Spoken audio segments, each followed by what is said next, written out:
start our businesses and our jobs, everything, oh God, that concerns us and our lives moving forward is going to become better, oh God. Impact us, oh God, in a great way in the name of Jesus. We pray that those that are on their way, oh God, that you will bring them safely. We come against any accidents or incidents, any problems with this event. We declare none of the enemy's attacks will prosper. We declare today is a successful day, oh God. We declare today is a successful day. We will receive, we will grow, we will be better in the name of Jesus. And Father, we thank you for your spirit, bringing the spirit of wisdom and understanding, oh God. And Father, we give you thanks. Bless everyone that's going to share, bless every person that's going to receive.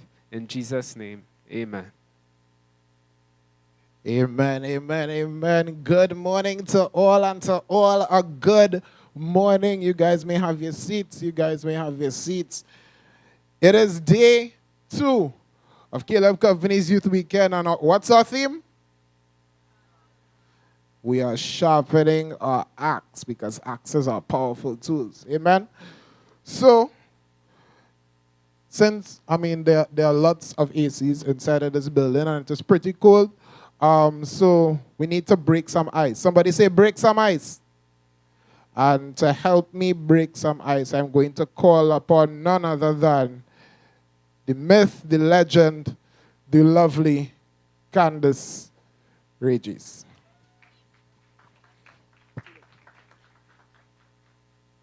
Morning, everybody. Forget the recording.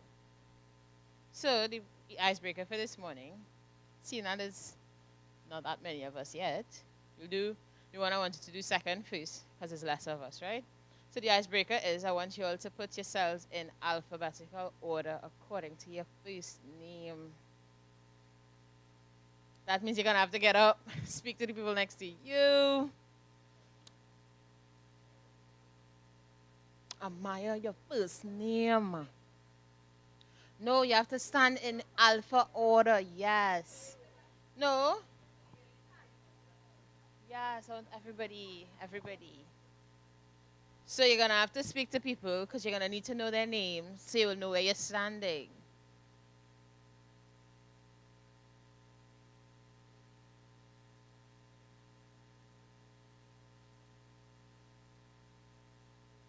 So if we have an Aliyah or an Aaron, you might be first. You can start here.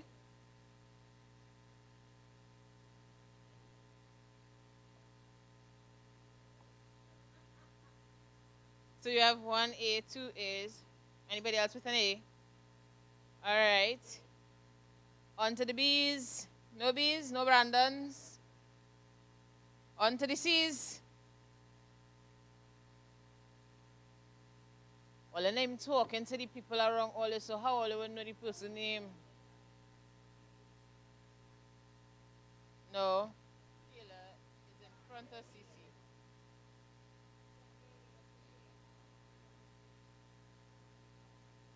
You all were correct. Yeah. Come.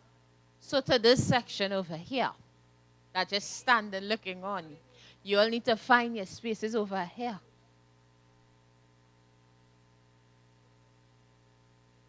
I am standing here because I belong here. You don't have to move.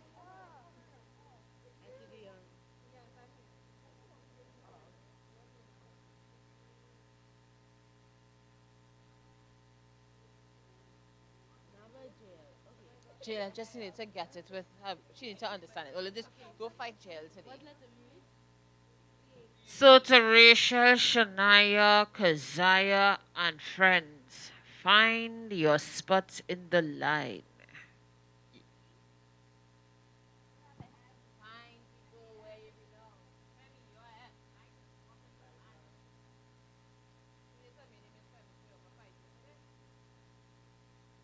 All right, where's your name?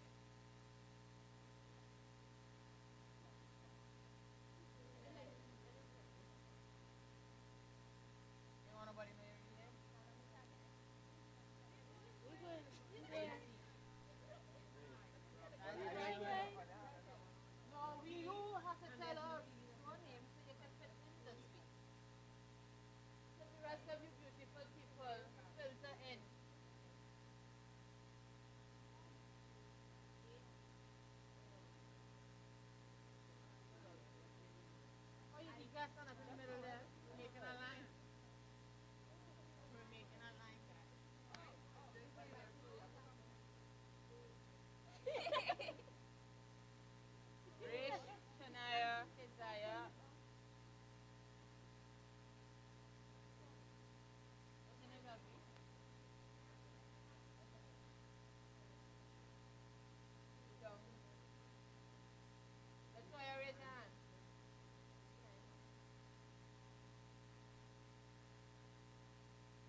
So let me see the A's. You they just disappeared, but the A's. No B's. How about C's? D's. E, no E's. F. Femi, you gotta put up your hand and tell me identify as Femi, man.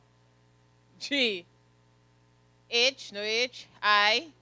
J. K. Wow, the K is thick. L. M. N. O. P. Q. R. S. What's your name, Lovey? T? Right. We have any W, X, Y, or the Z's? No? None? Okay. Not here yet? No props, no props. So that was all for today's first icebreaker. Let's get into our seats, get the blood pumping so you'll be able to hear everything that comes in because this is some important information. Yeah, you can go back to your seats. This is some very important information. So open up your ears, whip out them pens and pencils and paper, and make sure and participate. So we're going to welcome Manifa to give us the bio on our first speaker.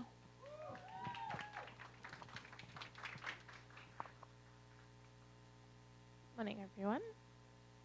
So our first speaker, LMA Sobian, graduated from the Edinburgh School of Business with a master's in business administration, Heriot-Watt University with distinction, and also holds a diploma in financial management from ACCA, along with diplomas in banking from both the Institute of Canadian Bankers and the Institute of Banking of Trinidad and Tobago.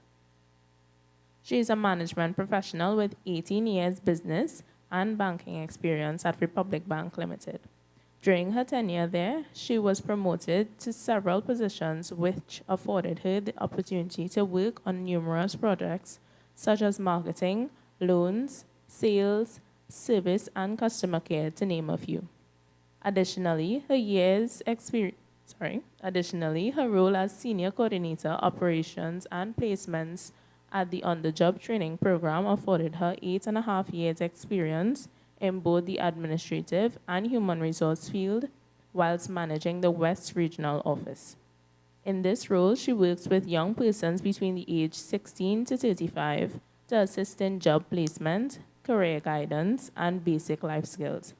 She has also held several positions at varying agencies at the United Nations, such as Program Analyst with UN Volunteers, Project Officer at UNDP, and Communications and Project Officer with the International Organization for Migration.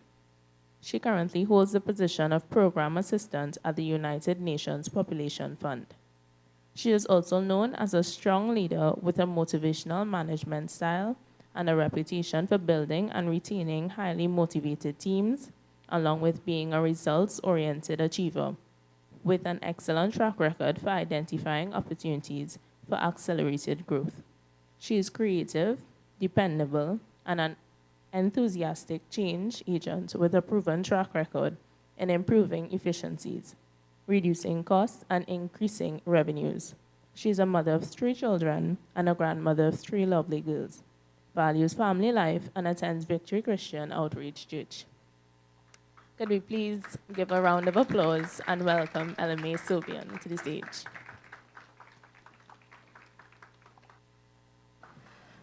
Good morning, good morning, good morning. I find you all soft. Good morning. So I see we're here for tools. We're here to gain some success, right? Yes? All right, so I was asked to come and speak to you all on resume writing.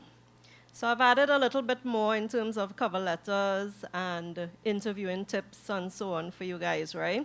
So first, I want to know the age group of who I'm speaking to. So let me see the persons who are 16 and younger. Most of you all. So let me see those who are 17 and above. Okay. Gives me an idea of how I'm supposed to. Gives me an idea of who I'm speaking to and how I'm supposed to speak to you guys, right? But the session is going to be interactive, so I'm going to ask you all some questions, and you all need to answer me as well, right? Because resumes are not just for applying for a job. You're not just looking for a job, okay? You need resumes for different areas of your life. I know some people who are into sport, and they would ask you for a resume sometimes, all right? You could be 14, 15, 13. You might be on a national team. They will ask you for a resume, all right? If you're opening your own business, and I know some of you young people, you're into opening your own business if you haven't already, all right? And sometimes when you have to go and get a loan and so on, they're going to ask you for a resume. They want to see what is your experience in that particular field, yeah? So don't feel you're getting away from not writing a resume. So we're going to get into and delve into what a resume is. Now, does any one of you know what a resume is? Tell me, what is a resume? What do you do with a resume? No, they could talk. It's fine. I could hear them. What? Put up, yeah, go ahead. Now they only give me half an hour, so we have to do this quick. So we kind of binding the clock right now. It's 10:27. Good morning. Morning, dear. All right. A resume, I think, is a summary of yourself and the different schools you went to. Mm-hmm.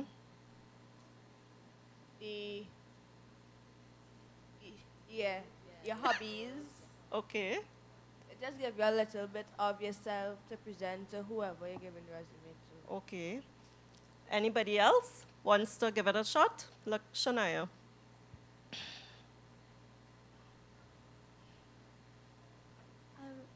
A resume is something that does show people all the accomplishments that you did, like in life, like in school, and all the second. And why you think you need to do that? Why you need to show your accomplishments and So they can know what you could do and what you're capable of. okay. Anybody else? No? You all shy? All right. Go ahead. So, what is a resume? It's your ticket to a chance at a fulfilling career. What I always tell young people, it's a marketing tool for you. It's how you're going to sell yourself, sell your skills, sell your experience, your qualifications. How do you put all of that on paper? Okay? Now, you all heard in my bio, I worked at OJT before, in a prior life, right? And I remember you get hundreds and thousands of resumes on a daily basis. You know what we would look at? You want to give something that meets the eye. A lot of times we look at resumes and we just take it and we throw it here. Okay? So it's how you construct your resume makes it, we look at that at how you have sold yourself, right? So it's a document used to showcase your KSAOs, what we also know as knowledge, skills, abilities, and your other characteristics, including your experience, and as Shania said, your accomplishments, right? It must be also accompanied by a customized cover letter, and we'll chat about that a bit later, in which the applicant expresses interest in that specific job. So if you're applying for a clerical assistant position, you need to make sure you tailor that particular cover letter and your resume to suit a clerical assistant position. If you're applying for an accountant position, you make sure your cover letter and your resume suits that. So in your lifetime, you may have to do more than one resume, more than one cover letter, and you have to adjust it to suit the position that you're applying for. All right? Go ahead. I know it's a bit small, so I'm going to call it out for you, right? So these are some of the skills, abilities, knowledge, the KASOs that we spoke about earlier. These are some of the things that you want to bring out in your resume. So skills, we have things such as strategic critical thinking, performance management, project management. Those are more like hard skills, right? Then there's something called soft skills. Organizations tend to ask you in an interview, what are some of the soft skills that you're bringing to the position? So you need to look at things like your communication, your team building skills, right? How are you as a leader? Knowledge. Knowledge is really what you know. Personnel, policies, your procedures, right? Subject matter. So CPUC practices and culture. Then we have abilities. Now, as you gain experience, you will also gain abilities and you will gain new skills as well as you go along. Your abilities could be, are you able to mentor? Are you able to coach and develop staff? Build relationships with the persons around you. That's called team building as well. Organization, team building. You see that one last, right? And then we have other characteristics like your good work ethic. What are your values? What are your morals? What are your standards in an organization? All right? And engaging and decisive. Are you a people person? I remember once applying for a job, and it was a cruise ship job, and it was a director of HR. And you know why I didn't get the job? Because I was told that I'm too much of an introvert, that I will not do well on a ship, away from my family and friends and so on. So they were able to pick that up. And I went through 3 interviews leading up to the final interview, and it's the final interview where they came back and said I was not successful, right? So, and that has to do with my personality. I can't change that, right? That's how I am. Yes, we said, we shouldn't say that, but I'm not out there. I'm not, I'm not into meeting people very well. I don't do that very well, So let's go on to the next one. So there is a difference between a curriculum vitae, or CV, we call for short, and a resume. So what is the difference? The CV gives you the full history. It includes your academic credentials. So the document length could vary. It could be 2 pages, 3 pages, right? But a resume, we want to keep it tight.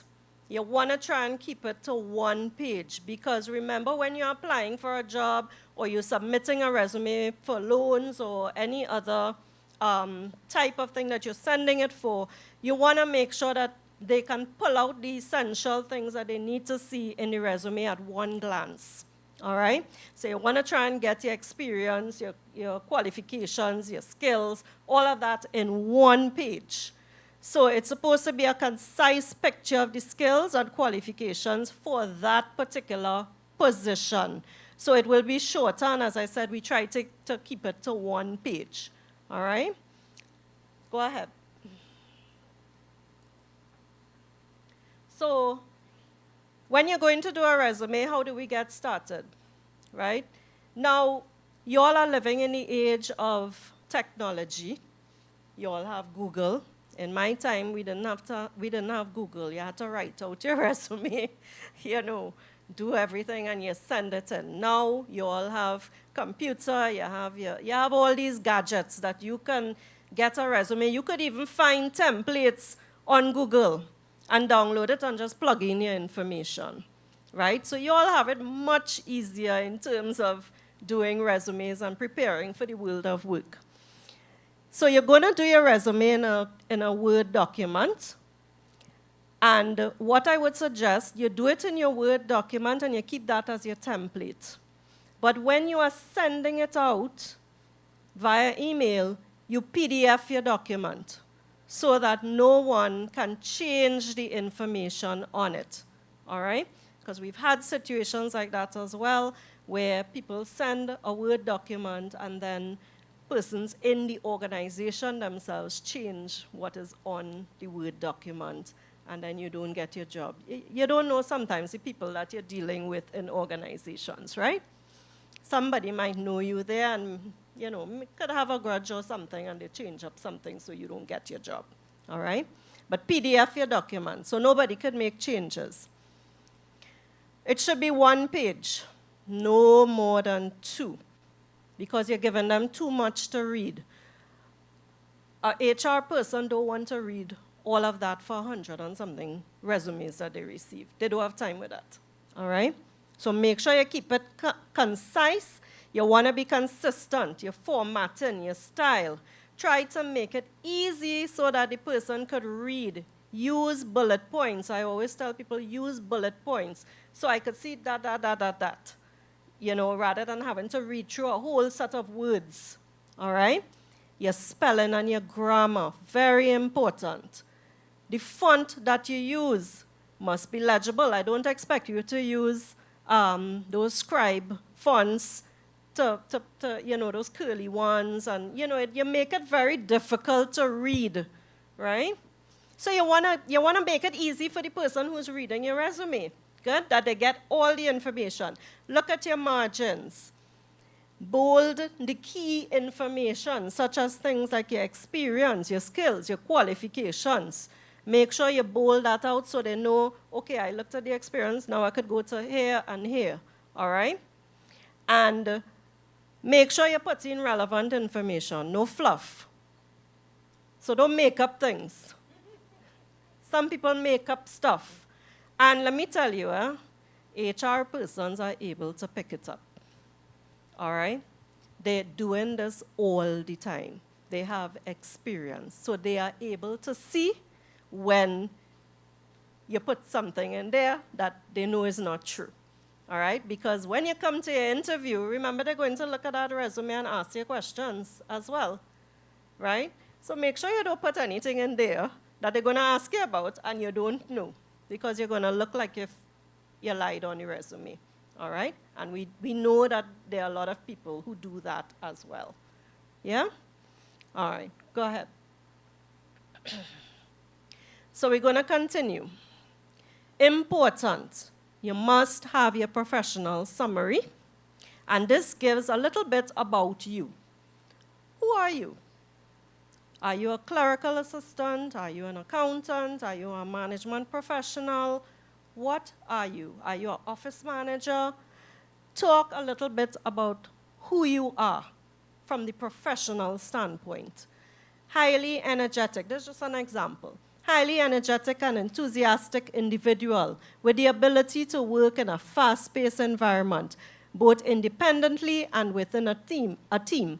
Possess the trait of determination and a positive attitude considered pivotal to achieving targets. Make sure if you put something like that in your resume, we see in it in your experience coming out, all right? So we must be able to see that coming out in the balance of the resume, yeah? Because some of the things I'm seeing here, enthusiastic, fast-paced environment, they will know. Because when you put experience in the organization you're working with, they will know if it's a fast-paced environment, all right? Experience. Start off with the most recent. What is the job that you're in now? That's the first thing you're going to put.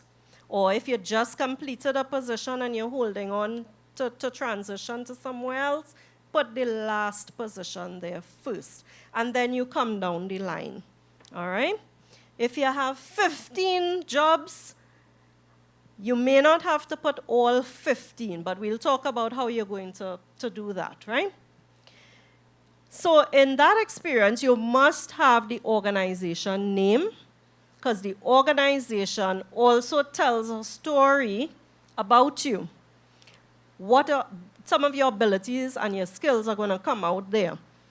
The position that you held, and the dates along with the summary of duties. Now, it's not a job description, but you're giving the basic duties that you performed whilst on that specific job. Dates could be September 2022 to October 2024, something like that. You don't have to give the exact date, the 15th of August, and so on, right? But they're trying to understand the period of time that you've worked at that particular organization and how your skills have been harnessed over that period of time.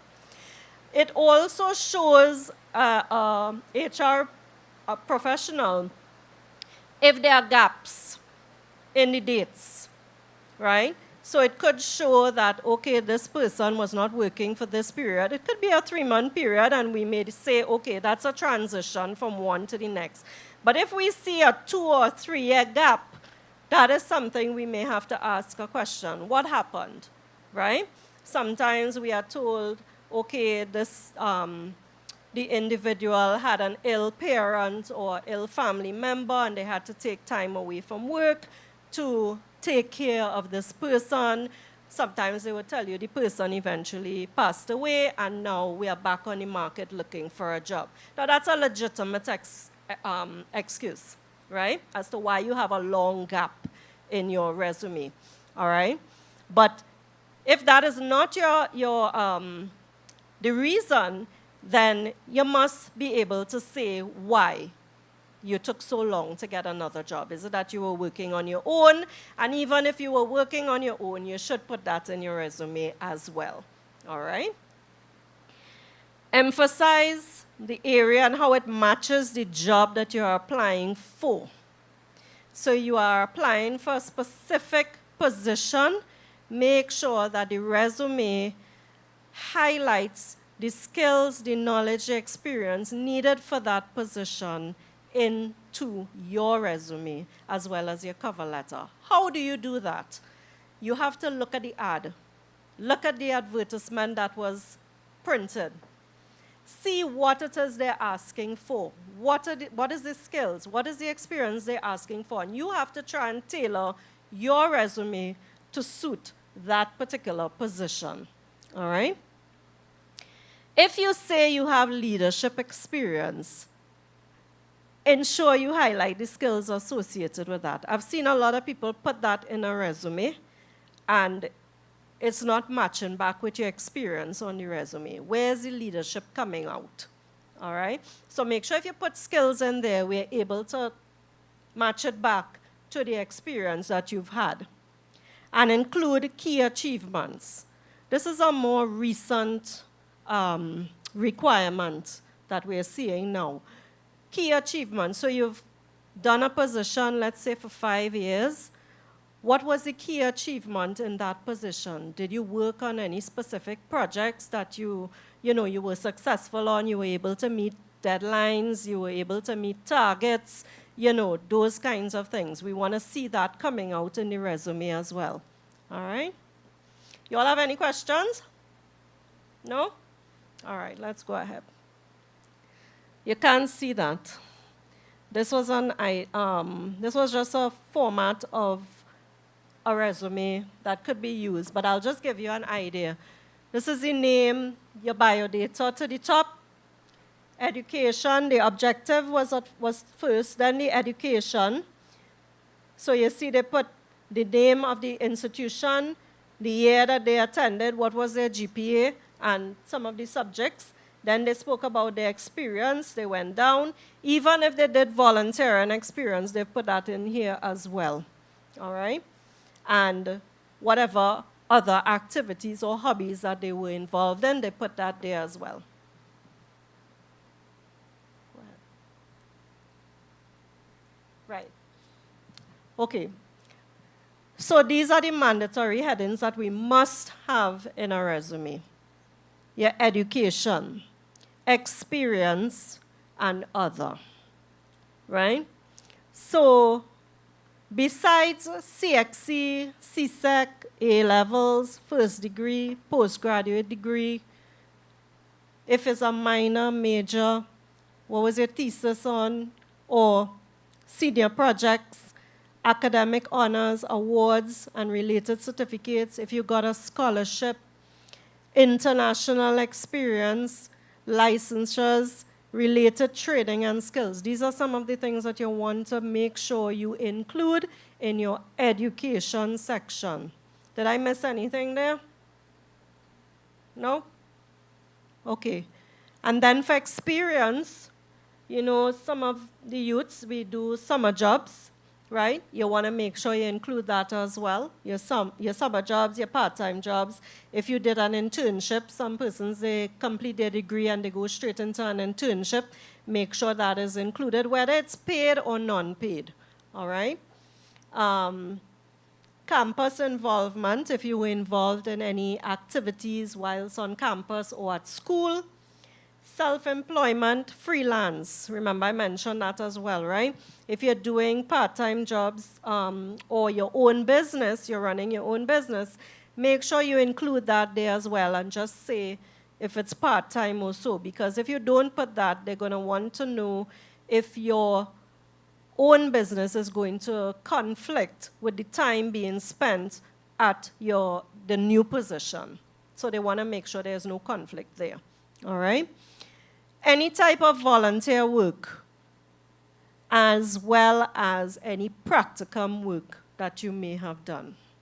Any questions on that section? Right, and then we have other, which could be like your hobbies, your if you're on any teams, any activities and so on. So there you will talk about your awards. If you did additional volunteering, training completions. So if you did any additional courses, training courses that you want to add in here, you can do so.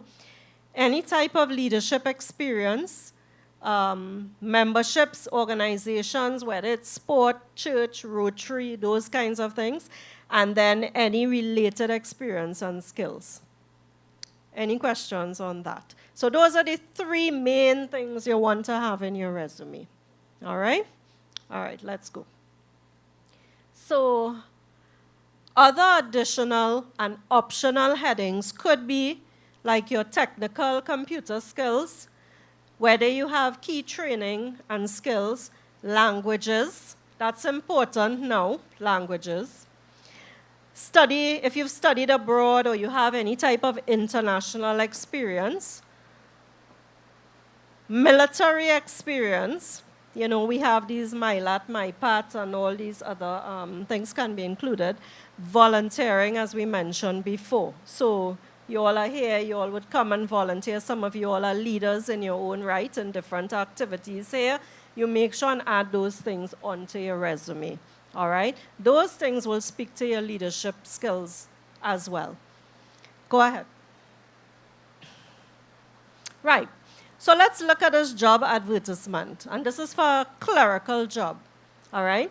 And the ad says that you need to answer multi-line phone system, route calls to appropriate person or department, greet customers at the reception desk, typing as needed, copying, filing, occasional errands on campus, other clerical tasks as assigned, and must have prior clerical experience and be dependable and punctual. So that is the ad. You now have to tailor your resume and your cover letter to suit that. So some of the things and transferable skills that you want to pull out from that ad, if we look, we see multitask. So that's a skill. Time management. Organizational skills, because you realize how many functions this job has, right? So you have to be able to organize your day to get your task completed in the deadline set. Effective communication skills, because you have to answer the telephone, you have to route calls, so you have to know how to speak to people. Meet deadlines, mentioned that before. And you have to be able to work efficiently. Anything else jumps out at you there? that you think you need for that job? And this is basically a job that any young person now coming out of school may have to apply for, a clerical job to start you off to gain skills and knowledge and build up your experience as time goes by. All right? So that's what you have to do. You have to look at the ad, pull out all the transferable skills, and see how you can match that back in your resume. All right? Let's go. Do one more. Right. Thanks. So there's something called the who logic, and it's what did you do, how did you do it, and what was the outcome. So we tend to use the who logic when we're doing a resume, all right? So when you're talking about your experience, what did you do? As I said, it's not a job description. You're just putting down some of the duties that you did, all right? How did you do it? Did you do it by using some skills? Were you able to multitask, communicating effectively? Things like that is what you want to put in that section. What was the outcome? That could be a key achievements that you're putting in under that specific job, all right? So an example is, this person is team leader. I managed a team of 10 direct report professionals by using organization and time management. So you see the skills are coming out. That led to 90% of performance feedback satisfaction rates. So the red section talks about the outcome. So this is the achievement. The gray section talks about how they did it, what skills they used to get it done. And then the first section in green talks about what did you do. Okay, we got that? So when we create a resume, we want to use the who logic. All right, let's go. One more. Good. So these are some examples. You're applying for a teaching position. Your most recent experience has been a swim instructor. So I want to hear from you all now. Let's look at example 1. I'll read it again. You're applying for a teaching position. Your most recent experience has been a swim instructor. So tell me, what did you do? How are you going to say that in your resume?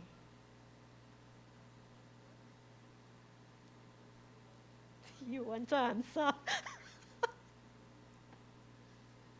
You can come and answer.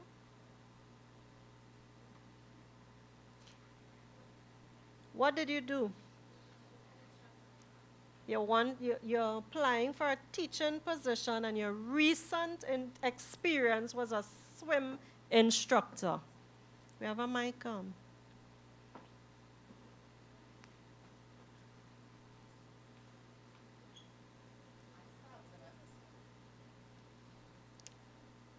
I start in it, but somebody else will come up after, right?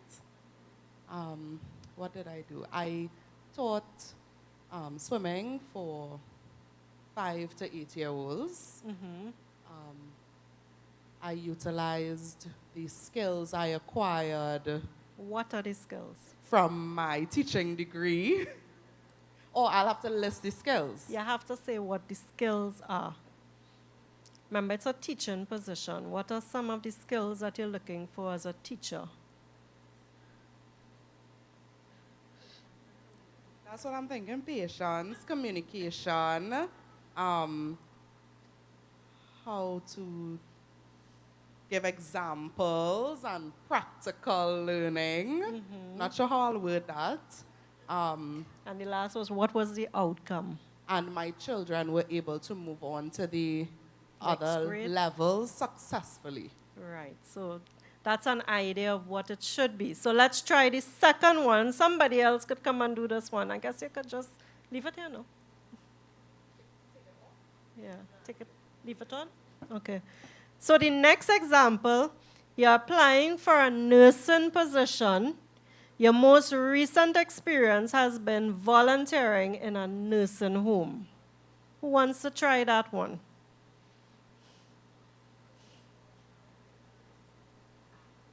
Don't all rush, don't all push. You're thinking, okay. Nursing position, and you volunteered as in a nursing home. What do you think you did in a nursing home? Okay, so you took care of the elderly. So what did you do? Mm-hmm. Mm-hmm. How did you do it? Mm-hmm. What are some of the skills that you need for something like that? Somebody said patience. Now, it's very difficult to explain attitude in a resume, right? So don't ever put attitude in your resume. Communication skills. Mm-hmm. Time management. So you may have to speak about how many patients you were dealing with. If you were dealing with 3 patients and so on, which required care in whatever. If it was to feed them, was it to help clean them up? Was it because you want to bring out the skills here, right? Remember, you want to get a nursing position. Did you have to administer any type of oral medication? Because as a volunteer, you wouldn't be able to do any injections or anything like that, right? So those are the things you want to bring out in there. And then what was the outcome? Did your patients pass away? Oh, I would hope not. They were what? They got better? Okay, or they were comfortable. You were able to keep them comfortable. Now, if you're volunteering in a hospice, you know that is the last days for a patient, right? So eventually the person will pass away. So you may have to say that you were keeping them comfortable during the period of time, to transition and so on, all right? So you have to be able to bring out those skills. You all understand what we're doing in terms of how to build your resume and what you're writing in there? Right. So the outcome is the achievements. This is another one. We can't see it too well. It's similar. You could go ahead. Because my time gone. Right. So let's look. So we've spoken about resumes. So I think we have a good idea of how to build a resume, right? Good. So with a resume, as I said before, comes a cover letter. And the cover letter is where you are going to bring out all of the skills in there, and you're going to let the employer know why you are the best person for this job. Remember, other people are applying. What makes you stand out than the others who have applied? All right? Because it was going to come down to just about 5 persons to interview, shortlist and interview. So you want to make sure that you are in one of those 5. So you need to make sure you do a very impressive resume. All right? So some of the things you want to look at, it is the first document the recruiter will see because it's a cover letter. It's before your resume. It should be a 1-pager, 250 to 400 words long. It's not a thesis. All right? It's not the same as the CV or the resume. It's just a cover. And it's submitted with the resume as part of your application. So in most ads, you will see they're saying, send a resume with a cover letter. All right? So this is where you're going to introduce yourself as the ideal candidate. Remember, you want to stand out. Summarize your professional background. Summarize. You already have the details in the resume. So you're just going to summarize it in just a short paragraph in your cover letter. You want to be able to sell your skills and your experience. Okay? Allows you to show your enthusiasm for the job and the company. So this is where you're going to tell them, oh, this is a You know, this has been a company that I've been, you know, longing to work for. My accounting skills, I want to be able to bring my accounting skills to this position. And you're able to do X, Y, and Z. Whether you could create efficiencies in the organization, things like that. That is where you could kind of fluff a little bit, but don't lie, okay? It should not be generic. So don't take someone's cover letter and say, okay, you're just going to change your name and stuff and that's yours. No, it has to be specific to you, your experience, your qualifications. It must match your qualifications and personal traits to the job. So you are applying to as well as the company culture. So when you're applying for a job, do some research on the company. See what is the culture. And then you can word your cover letter to suit. All right? If you're applying for a job at an international company, it's totally different to applying for a local position in private sector. Applying for government sector, it's different. All right? So you have to know how to be able to word these things. And the cover letter should be able to invite the recruiter to look at your resume. Because some people will look at your cover letter, and from the time they see bad grammar, bad spelling, the formatting off, I don't want to read that. That go on there. Next. All right? So make sure it's looking attractive. It has all the details. You're being factual in it. And it's going to invite the recruiter to say, okay, this looks good. Let me read some more. And they're going to come to your resume now and see everything that they need to see to decide if you're going to be shortlisted or not. All right? Next. All right. So this is basically what a cover letter looks like. It's a one-pager. This person, their name, email, contact. Must have contact information. Phone number, email, so that they could connect with you. All right? Please put it on your cover letter. Don't have the recruiter going to look for your number somewhere else. All right? Next, you have the date. Must have a date. The hiring manager's name and title. So if it's the human resource manager, Hadco Limited, whatever, Barataria, wherever the address is, then you go to company's address, hiring manager's email address if you have it. You should, because it would be on the ad.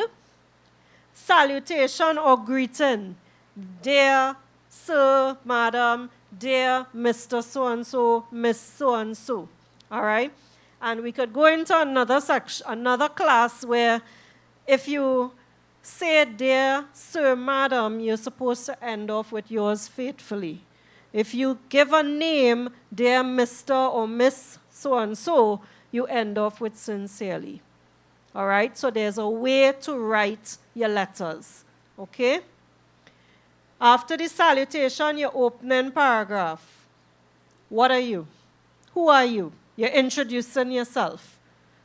A little bit about your experience. Then you have the body paragraphs. This is where you talk about what you did, what were some of the skills that came out of that, and how can you help this organization now to reach where they want to reach, right? Closing paragraph. You're asking them to please review your resume, and you're trusting that they will connect with you for an interview, all right? And then the sign-off, whether it's sincerely, yours faithfully, and you put your name. Go ahead.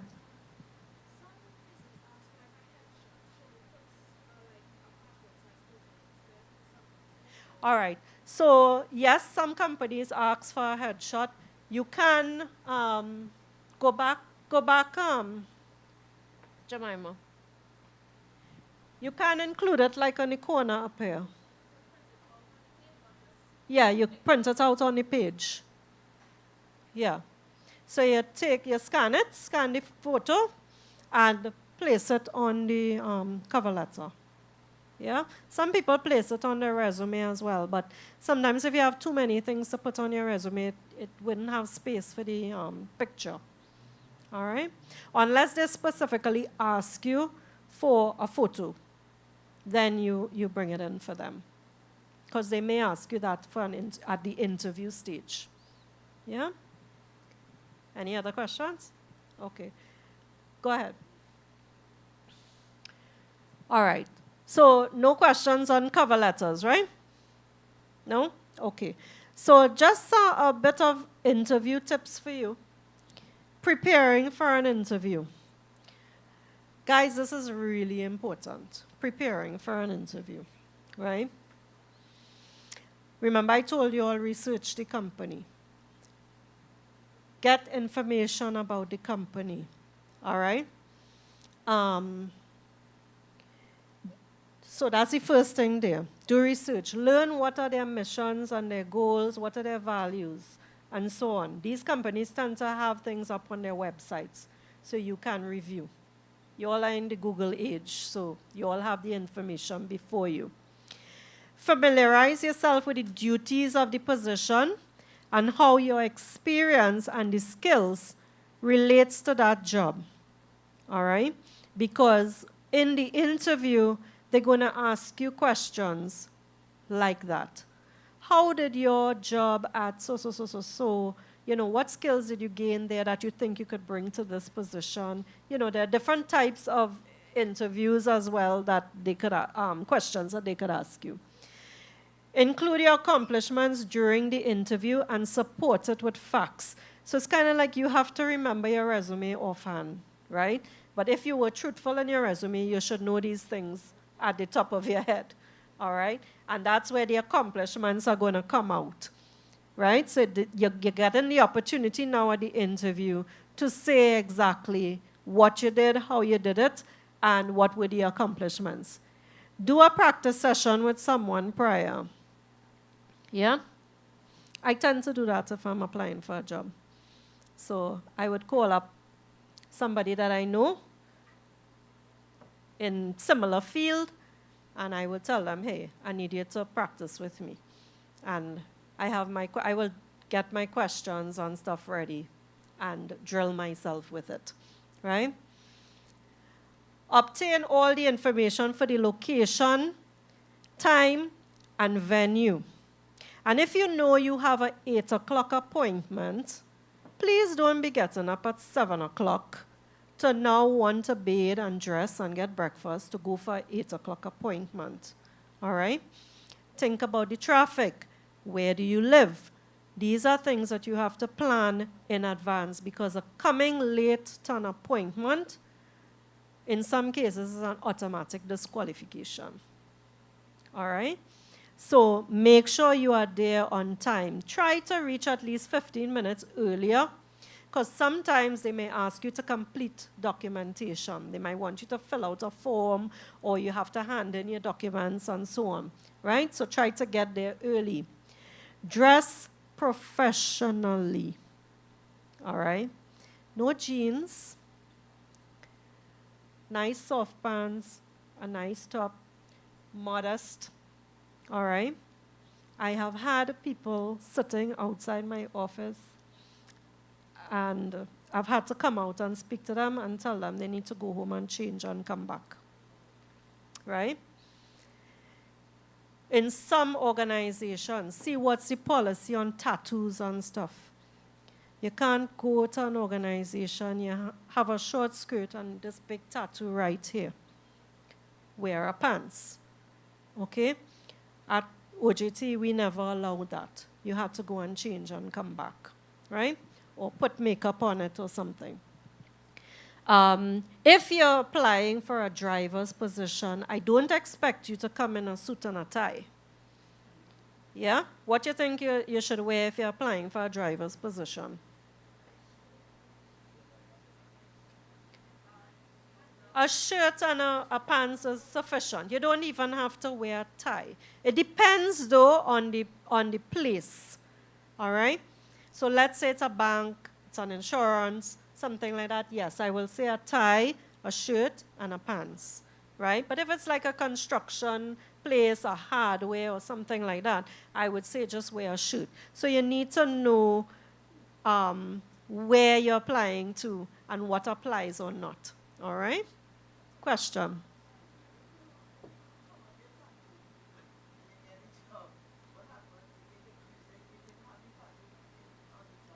No, you'll have to wear pants. You'll have to. Yeah. Because a lot of organizations do not allow tattoos to be seen. It cannot be visible. Yeah. And even at interviews, yeah, some persons, they'll pick it up one time and they'll tell you no. Yeah? Some organizations send you back. I've had organizations where we send persons and they call and they say, but how you could send this person for me? You see that person, they have a nose ring, they have a earring, they have tattoo, they, you know, and the skirt short. I mean, at least 2 inches above your knee, right? If you're wearing a dress or a skirt. You need to dress professionally. How you dress for an interview or for work is not the same as how you would dress for church or how you would dress to go out casually or how you would dress to go for dinner. It's different. And we have to learn that, all right? Proper shoes. There are some organizations that don't allow slip-ons, right? You must cover your foot. So you have to have covered shoes, whether it's front, back, you know. I know for the banks, you must have your foot covered, right?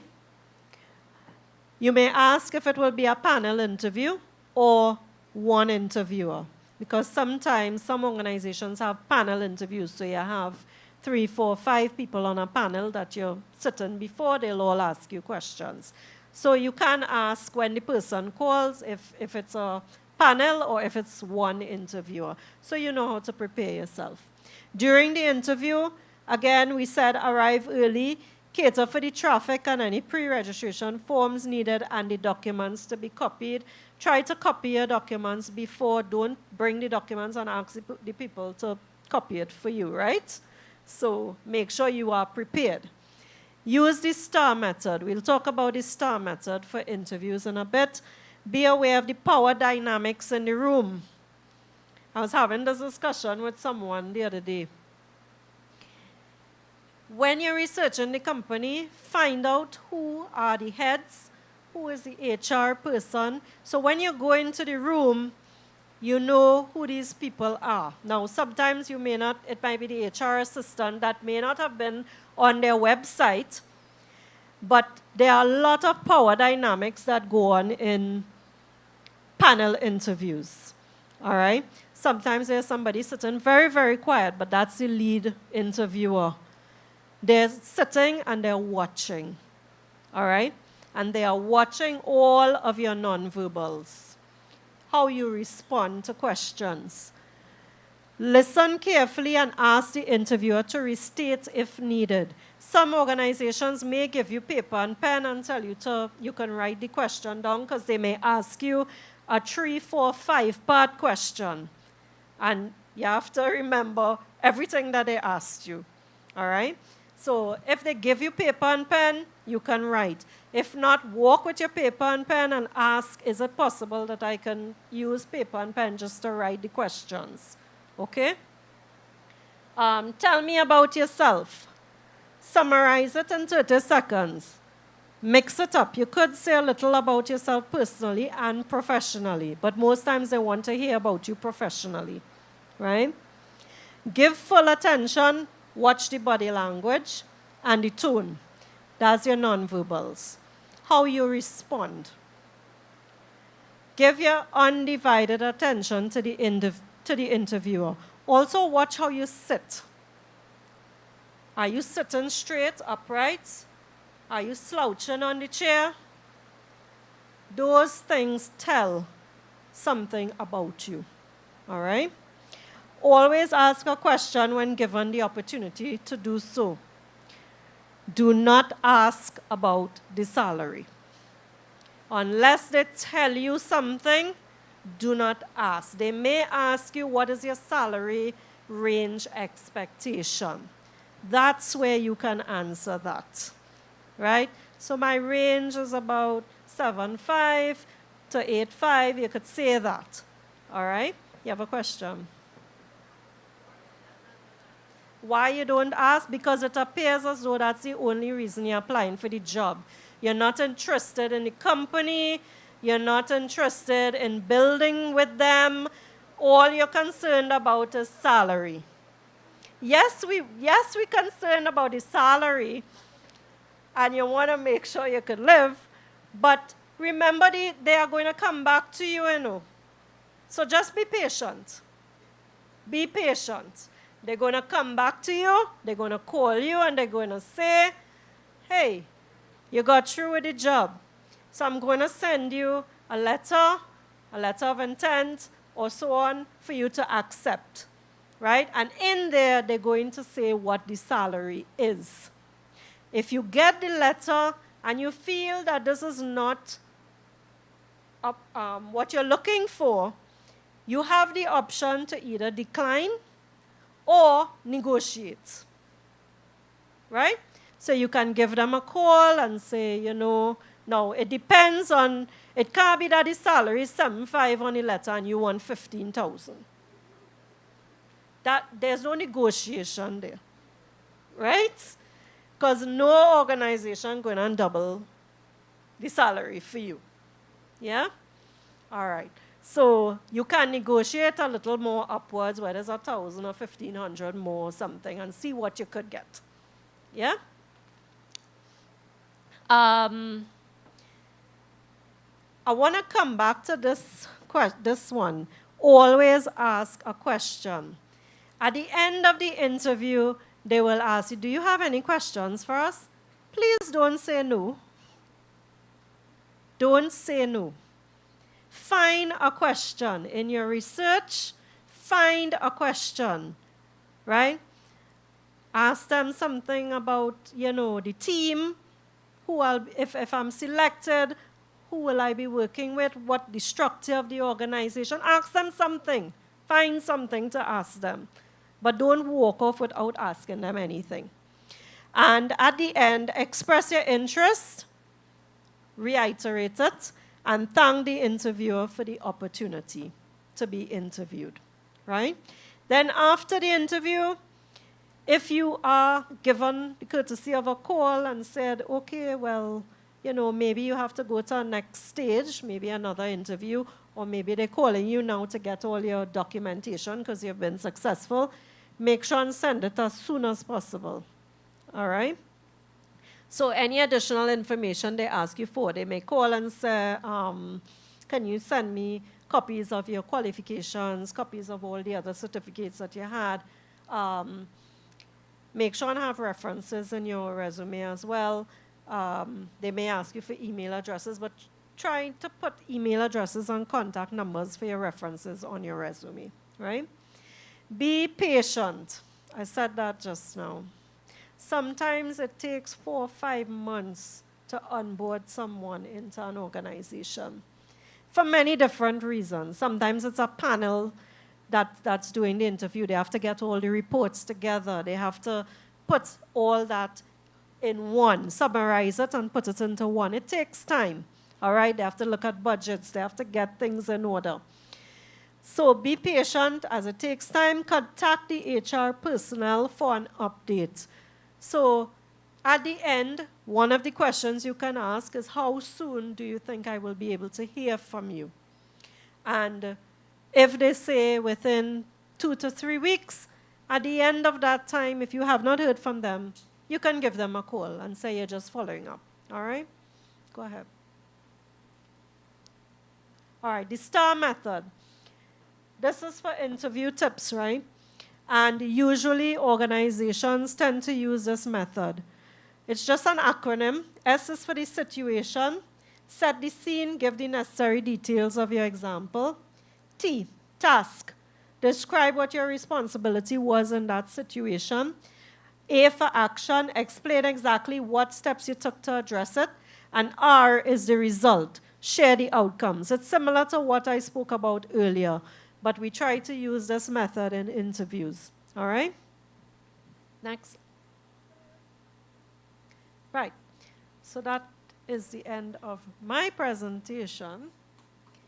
And I trust that the information was helpful to you guys. Now, I come to Victory, I'm a member here, and I'm always available to persons who want me to take a look at their resume, look at their cover letters and so on. I am available to do so. I can share my email. I've done it for many persons in the church already. So I think I have a question. Yeah.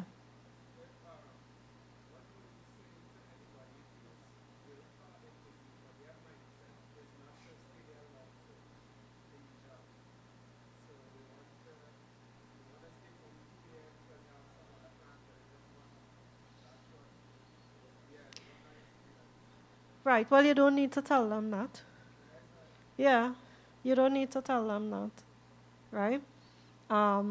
You know what you have in your mind, but remember, always bear in mind an organization is spending money to hire someone, right? Because in some cases, let's say like the banks, they have to spend money for uniforms, they're putting you on a plan, they're paying NIS. It's an expense to the organization, right? So an organization would not want to train somebody, because training is also a cost, right? They would not want to train somebody and then you leave them soon after. So I would say don't say anything about that if that is what your plans, because sometimes the plans may not work out and you have to end up staying there. My daughter didn't plan to stay in Republic Bank. How long are you there now? About 13 years already? Right. So things may not work out. So you just do the interview as normal. Yeah, and when things do work out, then you just resign because something else came up. Just so, huh?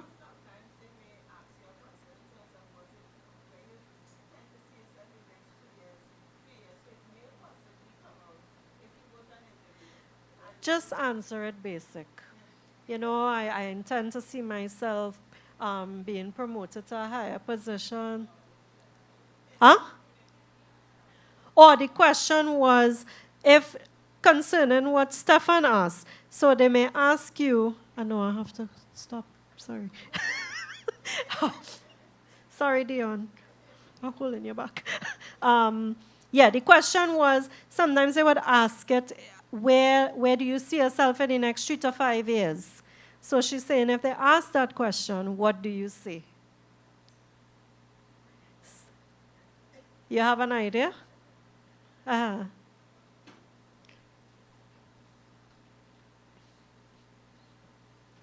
So I understand why Auntie Claire asked that, because when you were saying don't tell them, I could only speak from the bank because I work in the bank, right? If they hire you for a project position, 6 months contract, you know you probably applied for school and you're waiting for a response. It might not be beneficial to the organization, for them to go ahead and hire you. Mm-hmm. So I think I was kind of wondering, so then how do you handle something like that? Because we've had a lot of persons who would apply more for contract. So like if you know you're planning to go away for school, you're probably already applying and just waiting on your acceptance letter or something like that. We've had persons who would specifically say they're looking at contract because they have intent to leave. They wouldn't apply for like a permanent position. And then the bank will then look at all the different areas they have and place them in those sort of positions. So that's another way you could deal with it. You could let them know you're more looking for a contract position for a specific period of time because you do have a plan and you would like to move on to whatever your plans are. And if they do have any contract positions or project positions that you can hold any time being, right? Because it also comes across as a positive to the organization that you have a plan. You want to go back to school or you want to do other things, So we'll have to treat it like that. Right. She asked the same question. Okay, cool. All right, so we all good? We could write a resume? Yes? All right, wonderful. Let me thank Caleb Company for allowing me the opportunity to be here. Thank you very much. Put your hands together, put your hands together, put your hands together. Thank you very much, Madam Sobia. Okay, cool. So I look across the room and I see persons with ideas, persons with dreams, persons with prospects for businesses, persons who have businesses already. But how many people know that businesses require funding? How many people know businesses require funding? Yes? Right, cool. So, lucky for us, you know, we have the pleasure of being graced by the presence of the National Entrepreneurship Development Company. That will be NEDCO. NEDCO is here. And what NEDCO does is that they tend to ensure that all of our ideas, all of our insights, and all of our concepts can be properly funded. No fuss, no stress, no cares, no worries. So let's put our hands together for NEDCO as they come and tell us a bit about how they do what they do and why they do it. Of course, there are presentations being made, some nice literature to be read.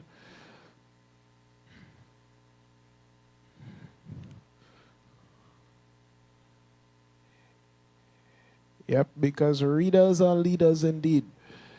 And if you want to ensure that you have funding for your business, NEDCO is the place to go. Amen? So, of course, let's continue to appreciate NEDCO as they make their way over here to let us know how they do what they do and why they do what they do. Thank you very much. DJ. Is there a DJ around?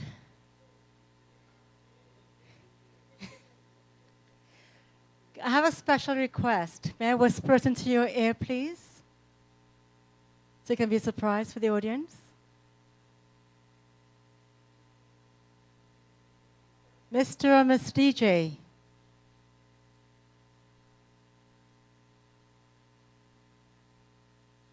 So go and stand up. We've been sitting for almost an hour.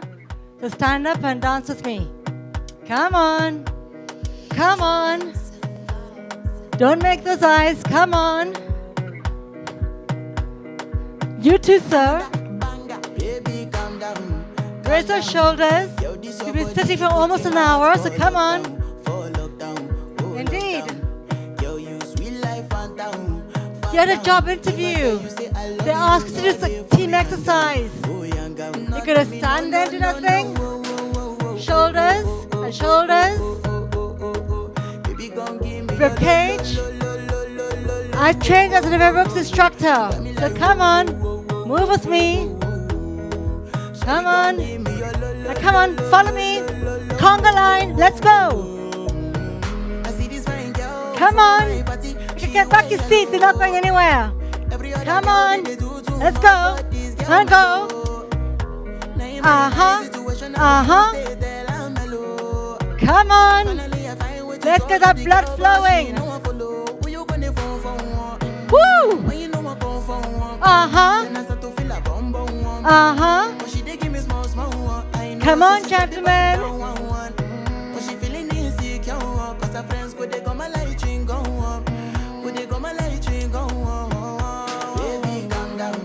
Double time. I bet you never thought you'd do this morning. Come on. Employers want employees who show up. Show up, please. Hands up in the air. Hands up. Imagine it's Marshall Montano. Come on.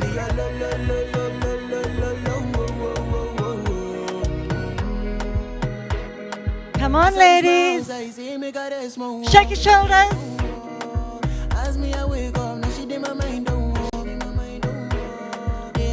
Shake your shoulders.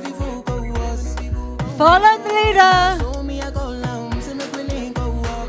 Uh-huh. Uh-huh.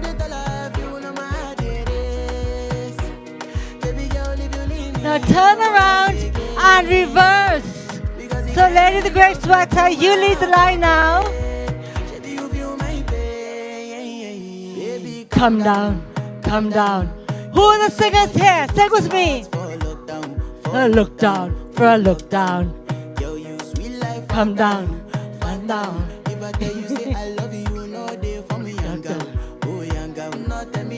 No, no, no, no, no, no. Whoa, whoa, whoa, whoa, whoa, whoa, whoa, whoa, whoa. Sir, come on, you need to be front stage. Come on. Excellent. Whoa, whoa, whoa.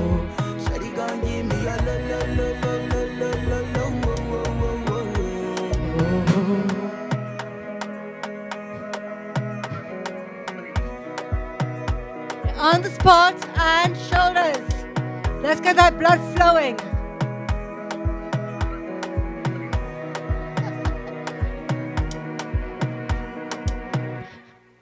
Thank you very much, DJ. Give yourself a huge round of applause. Because I can see the reluctance. However, you just had an amazing talk on resumes, interviewing, and so on. Employers want employees who will show up. That means not just turning up every morning, suitably dressed or so, but they want the energy. As I was introduced, I'm with NEDCO. You can see also from my red t-shirt, which stands for the National Entrepreneurship Development Company Limited. Before I get started, please, who knew about NEDCO before I came? Okay, so you got 3, 4, 5, fantastic. I know I have an accent that's different to you. Any guesses? Right, yes, English, as in the UK. However, I grew up in Belmont. So I'm actually very delighted to be here this morning representing NEDCO. Yes. My father grew up on Norfolk Street. His mother passed when he was months old. Grew up on Norfolk Street, and my grandfather lived 2 or 3 blocks along. He then met my mom, also in Belmont. She was on the street walking arm in arm with her sister. My mother's originally from Carriacou, and her father and her mother came here. Her father's originally Trinidadian, and he met my grandmother in Carriacou. Who here knows about Carriacou? No? Okay. Yes. Carriacou is an island owned by Grenada. So my mom's originally from Carriacou, as is her mother, and my grandfather met my grandmother in there, and eventually brought the family here to Trinidad. Then the lady who looked after my dad and his brother and sister, she passed and left the house for him, and then we moved there. And we had a mango tree there that was cut down beginning of 2020, I seem to recall, and that mango tree is about 70 years old, because my dad said it was there when he was growing up. Why do you think I'm telling you all of this? Sorry? Yeah, I'm introducing myself, but also I want you to understand that I speak the way I do because of the time in which I grew up in Trinidad. I can't say Tobago because I didn't grow up in Tobago, but the time in which I grew up here in Trinidad, and a few people have reacted to me differently because of the way I sound. My mother was very sick in 2018. I'm at one of our public health institutions, and they said to me, the driver of the ambulance said to me, I look like if I could be a Syrian wife. A Syrian wife. You've heard the term 1%? Yes? It's not normally said in a nice way. And he said, I looked like if I could be a Syrian wife. My mother is sick. We didn't know what was wrong with her at the time, but she's sick. And he's telling me I could look like a Syrian wife. I share this with you because I stand here in front of you as someone who grew up in Belmont. And I would like you to take everything I say, in spite of how I sound, in spite of how I look, for what it is worth. And it is worth a lot.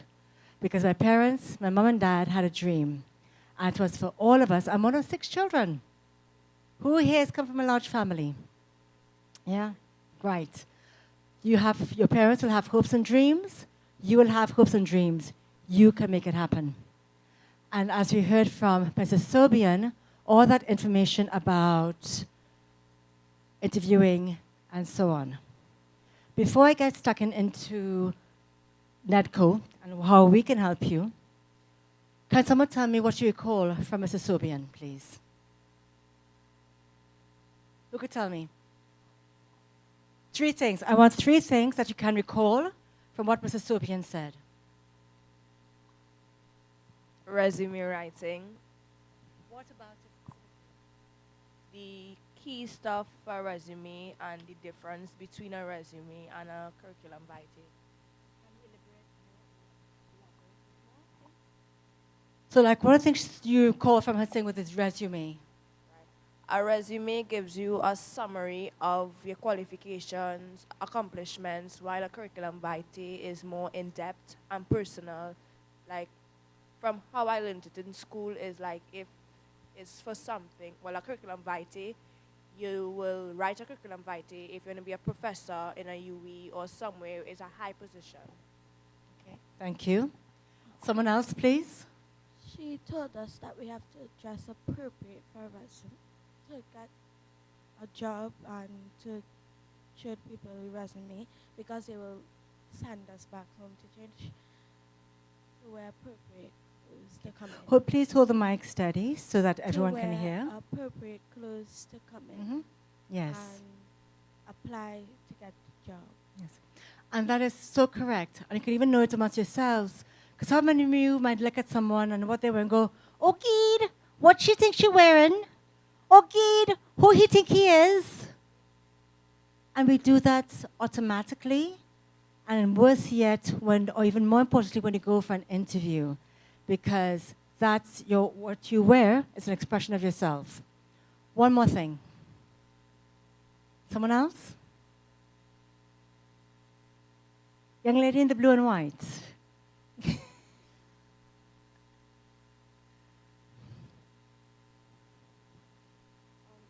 She spoke about the KSAOs, knowledge, skills, abilities, and other characteristics. She spoke about you must ask questions, never say you don't have any questions after an interview. Great, thank you very much. With regards to questions, you may think, well, oh my gosh, what sort of questions can I possibly ask? And you can ask things like, what's the typical day for that job? What's the sort of person you're looking for that job? My ears peaked when Mrs. Sobian talked about volunteering. I am a keen volunteer, and I am actually one of the Commonwealth Youth Games volunteers as well. I thank you. And I have various other volunteering experiences that I have put on my CV, and I believe that actually helped me to get the other job. She talked about maybe being on a 6-month contract or so. You take that 6-month contract, even though you might have wanted a longer period of time, even if the salary may not have been the best that you would have liked for. Hey, I want to earn $40,000 a month too, you know, just like the Prime Minister. However, how you show up for that contract, in spite of the money, you never know who is watching you and who is observing you. And if you bring your best foot with you every single day, as best as you can, because of course we all have off days, then you never know. In a year's time, they may be looking to recruit for a role and they go, excuse me, what's your name? Tiana. Maggie, Tiana, she was here for 6 months, and she was smiling and great energy, great with team spirit. Let's call her back in for this other opportunity we have. People remember you, not necessarily for what you did for them, but how you made them feel. And I'm paraphrasing from a fantastic lady from America, African-American lady called Maya Angelou. How many of you have heard of her? Great. I am volunteering this Sunday again. Hey, I told you I like volunteering, right? And it's for a color charity run around King George V's Nelson Mandela Park. And I'm going to be throwing powder, color powder, at the runners. But again, something simple like that can go on my CV to demonstrate teamwork and a willingness to help as and when. Okay? One other quick story about showing up. I came back to Trinidad in 2014 because my dad was diagnosed with dementia.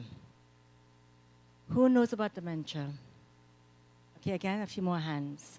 For those who do not know, it's where the brain cells are dying, and the person loses their memory, they have hallucinations, paranoia, etc.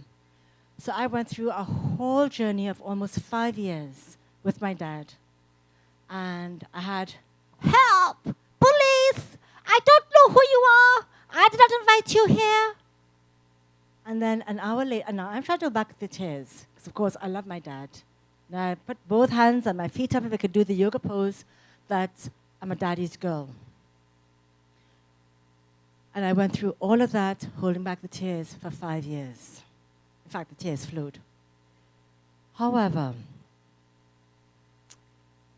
that he passed on the 12th of May, 2019. About 36 hours before that, my uncle by marriage, he passed with bladder cancer. I had a job interview, which I got a call on the Thursday before, for the Tuesday after. So not even 72 hours later, I was at a job interview. And as Sobian mentioned, I was able to, I was asked, what are you doing? And I said, well, I've just been caring for my elderly parents.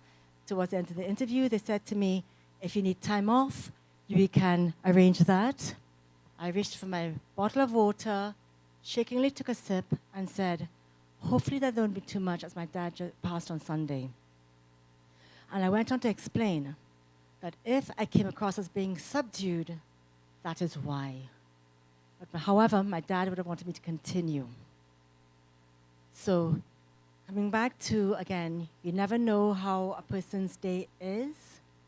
You smile and share them, because when I walked into the reception of the company, the lady covering reception gave me such a beautiful smile and a warm greeting that energy helped take me through the interview, when all I really wanted to do was turn around and run back out that door.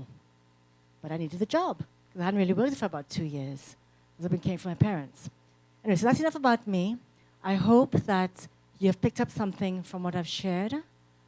When you leave here, smile and share your smiles. Because an expression, smile, they'll be wondering what you've been up to. And I love people wondering what I've been up to. Okay, so entrepreneurship. What is entrepreneurship? Who can tell me what it is? Yeah? Okay, the mic is coming. When you have, when you are young and you have jobs that at a young age making money and you're selling things like in school, like you can make pylori and sell at lunchtime and all this stuff. Yeah, I'm kind of hungry too. Who likes pylori? Great, thank you. Anyone else? Entrepreneurship is working for yourself, not anybody else. Working for yourself. Yep. All of that is correct. And what's your name?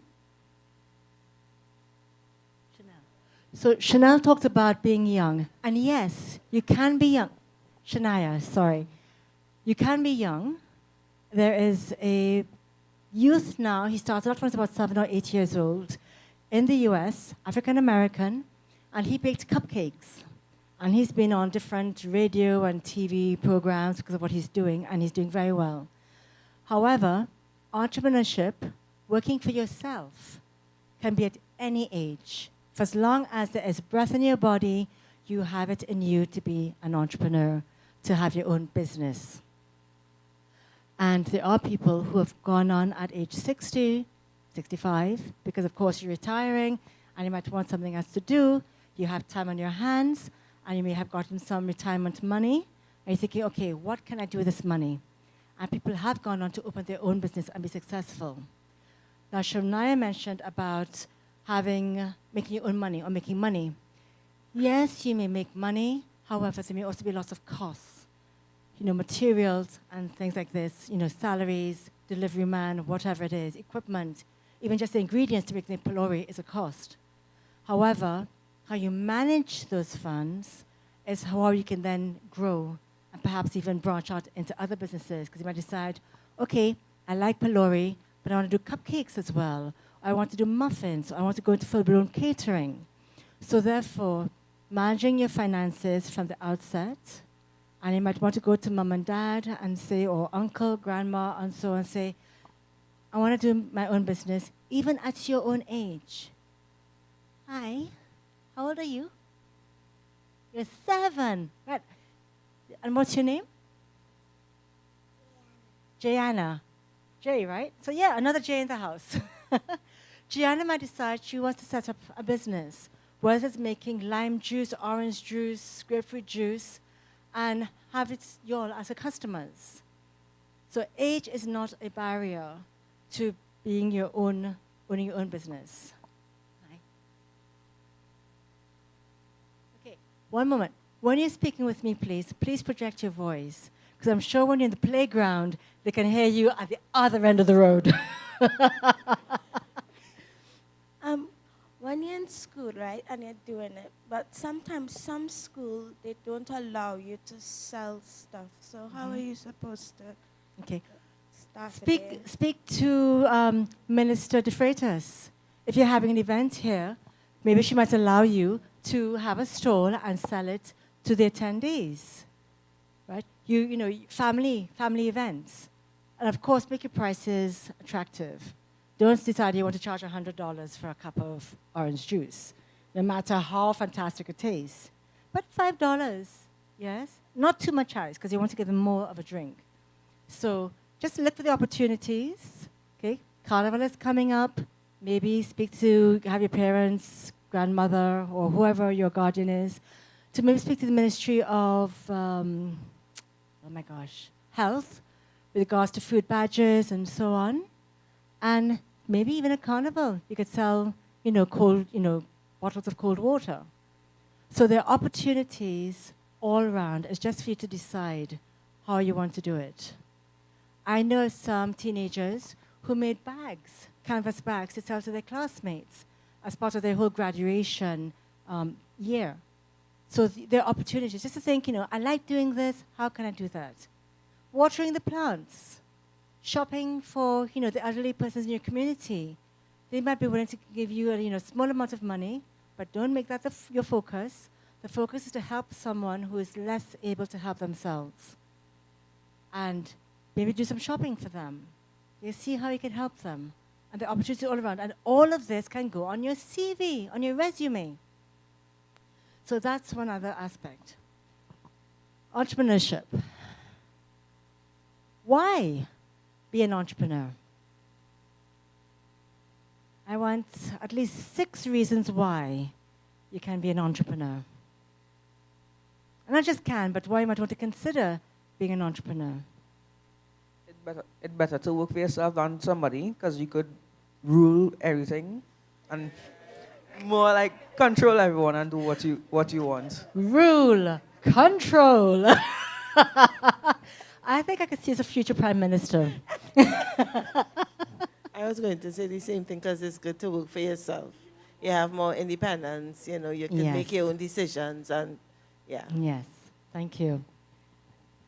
So, 4 more. Let's go. I could give one. Okay. You could manage your own time.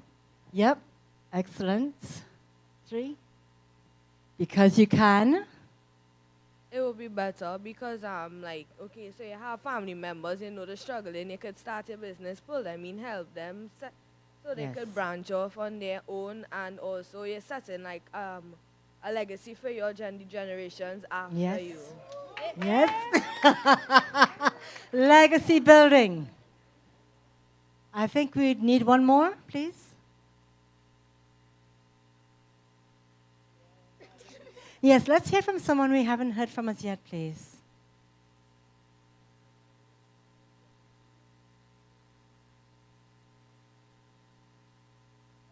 Come on.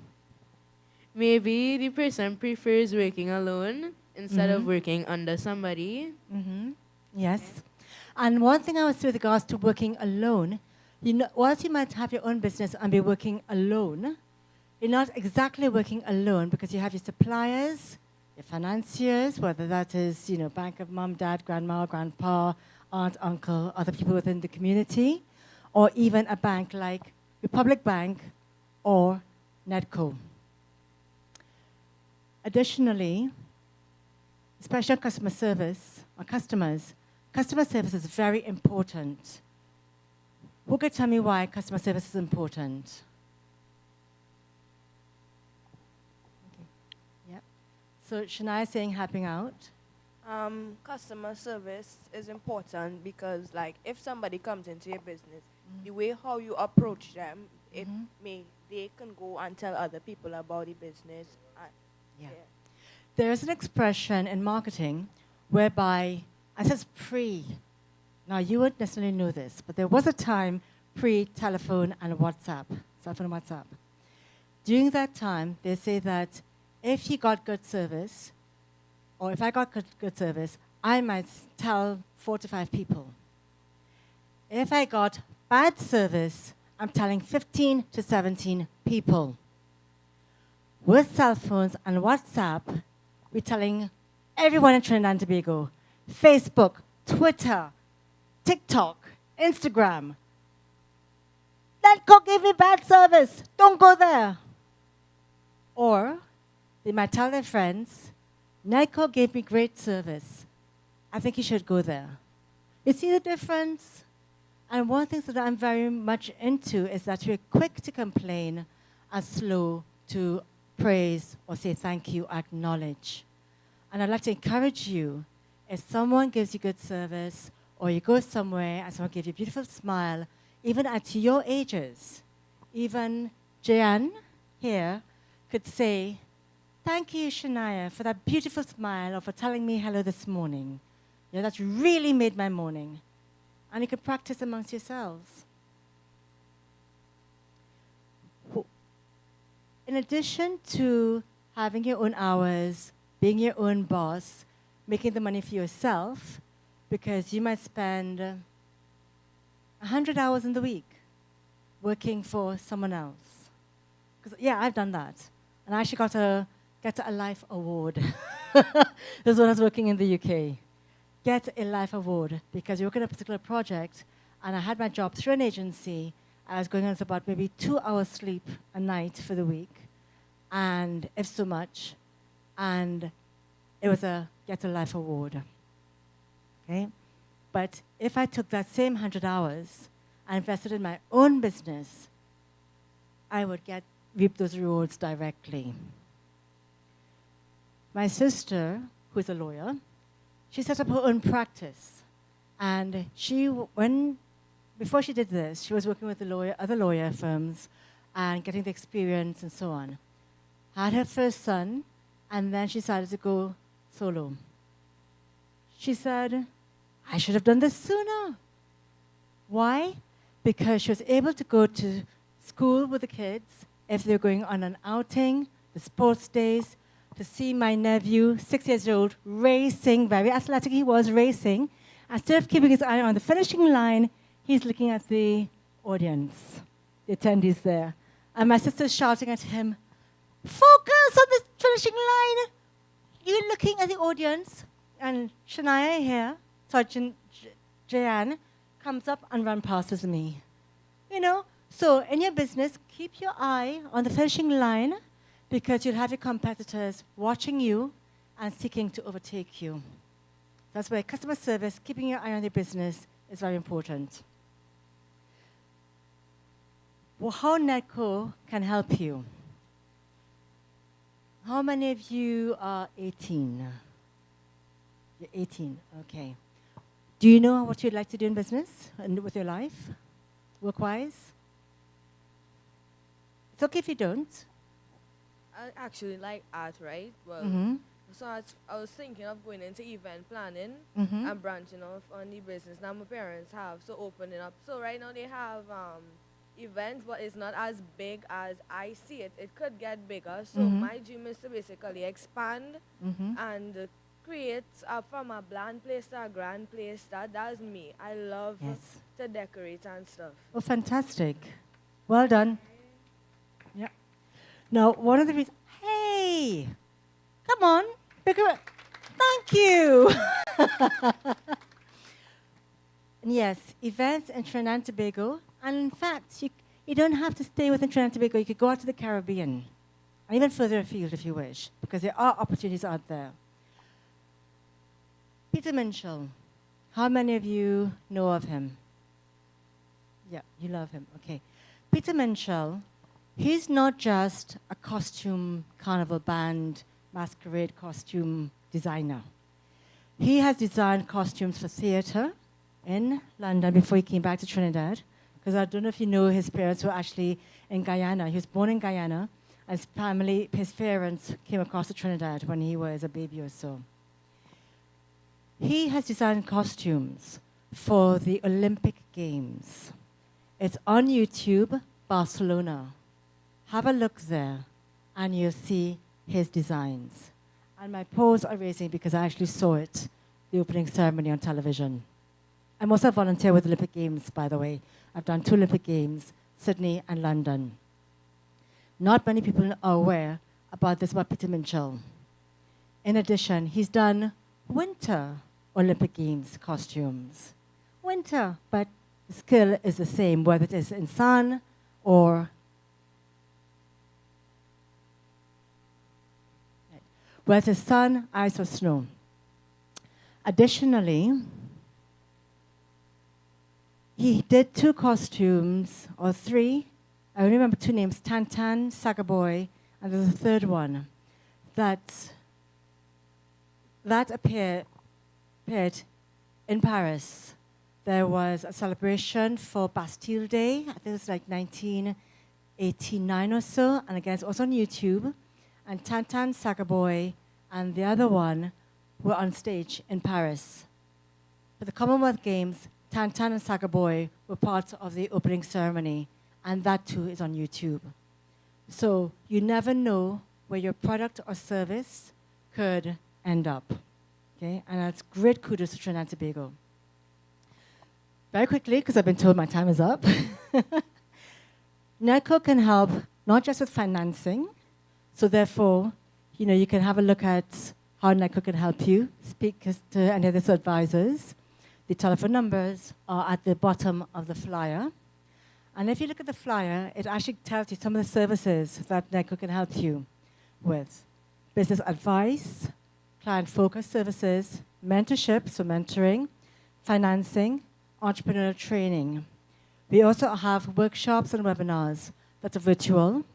The webinars, so even, Jayan, she can watch the videos on Facebook, if her parents will allow her. And you can start building your knowledge, your business acumen, your business knowledge now. You don't have to wait until you're 18 or you decided on what you want to do. And it's perfectly all right if you don't want to have your own business, because for some people, having your own business is risky. However, the rewards are also great. But you can work with someone even, get to know the business, and then branch out on your own.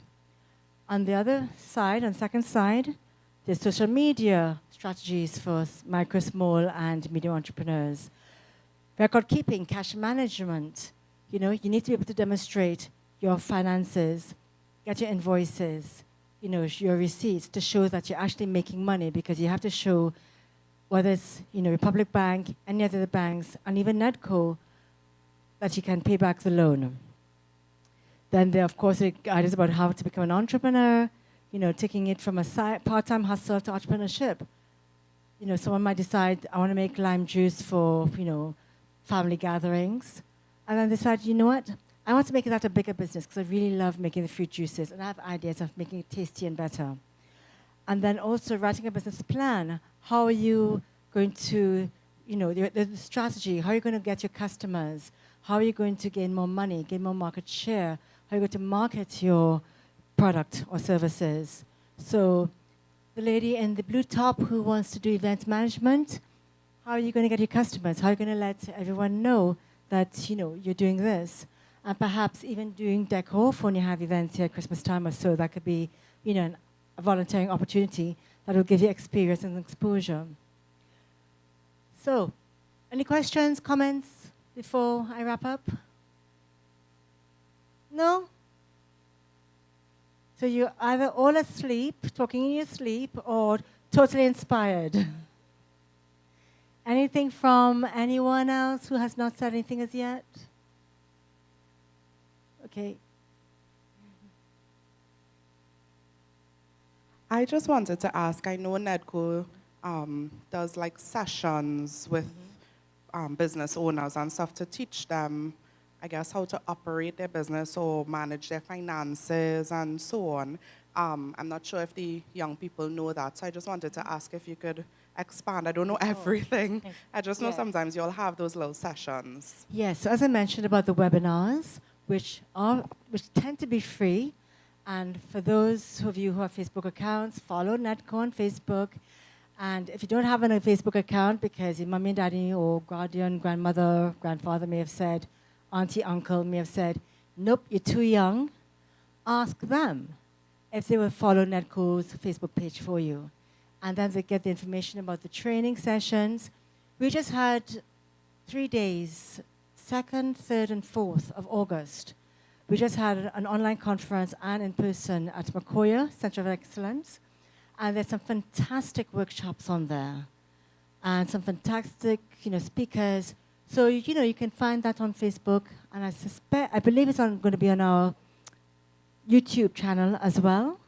You can listen in. Don't wait until you are, you know, once you're cleaning your room, you could be listening to this.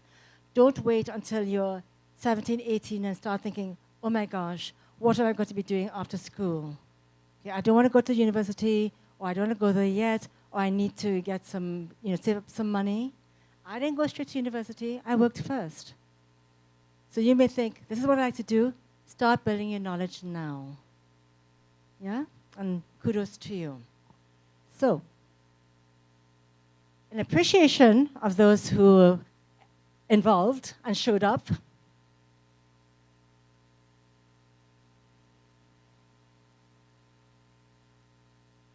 I have some giveaways. Well, you didn't know that, did you? And those who showed up, took part, didn't know that. You're most welcome. So, is that a young man? Why are you laughing? Okay. Yeah, sure. If you wish to give it to you, is that your sister? Yeah, if you wish to give it to Sarah, that's okay. It's yours. Okay. There you go.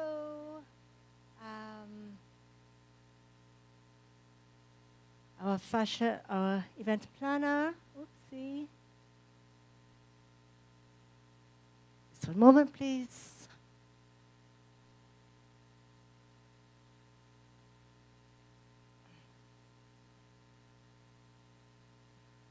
Who else? Who else? Who else? Who else? Yes.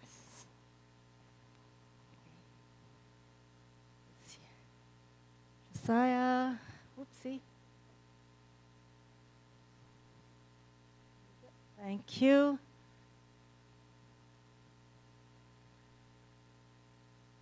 Ma'am? Oh, yes, and our friend here. Okay, thank you very much. So with that, I hand you back over. And also learn from this, if you show up, participate, you never know what you might get. Enjoy the rest of your day. Put your hands together for Nedco once again. Wow. So we learned a lot.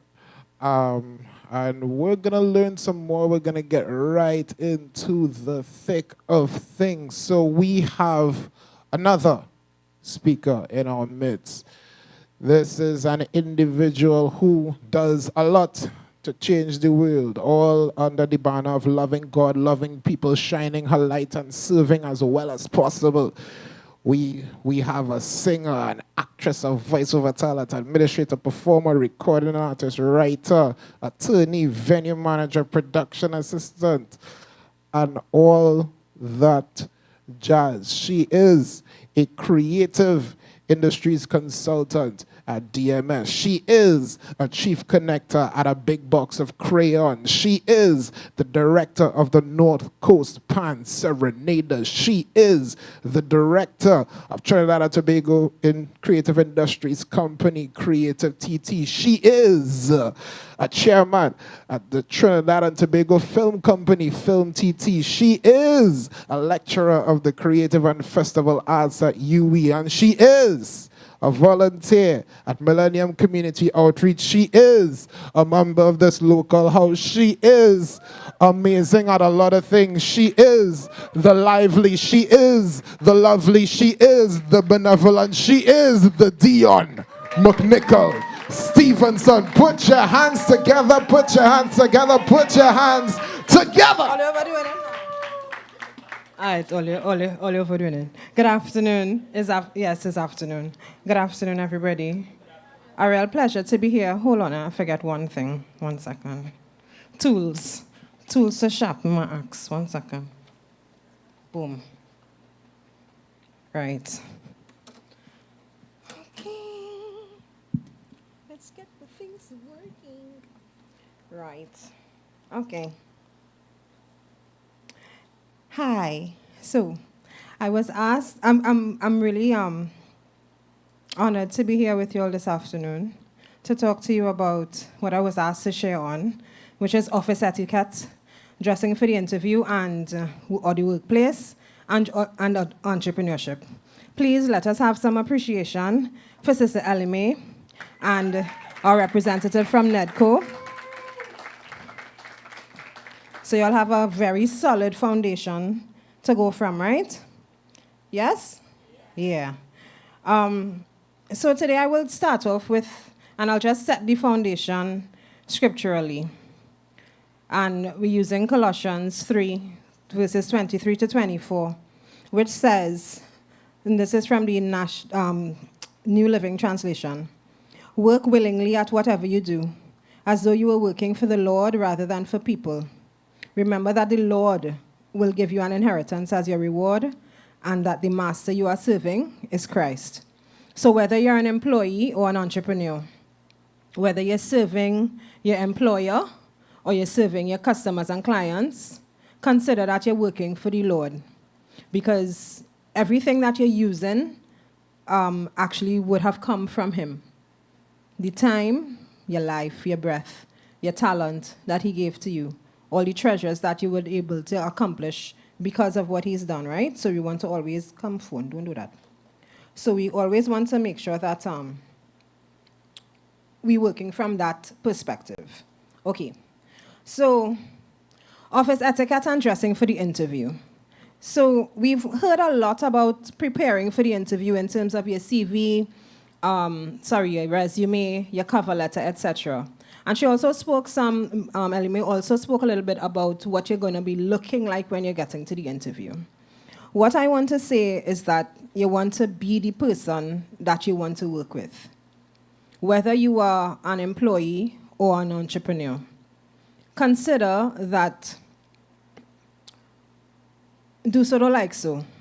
It also says, do unto others as you would like done unto you. So when you're presenting yourself to be in the workplace, consider what you would like to see. If you don't like to see bra lines and panty lines, don't do it.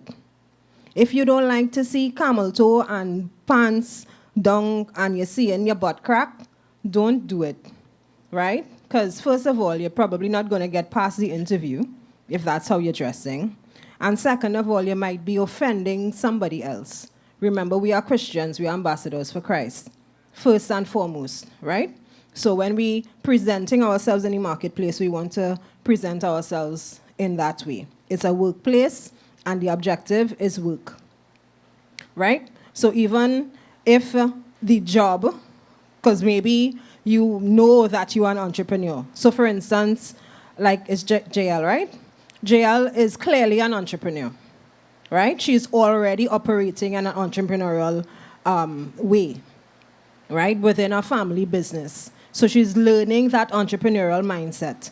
It's hardly likely that she would work outside of that system, right? However, she still has to show up as if she's working, yeah?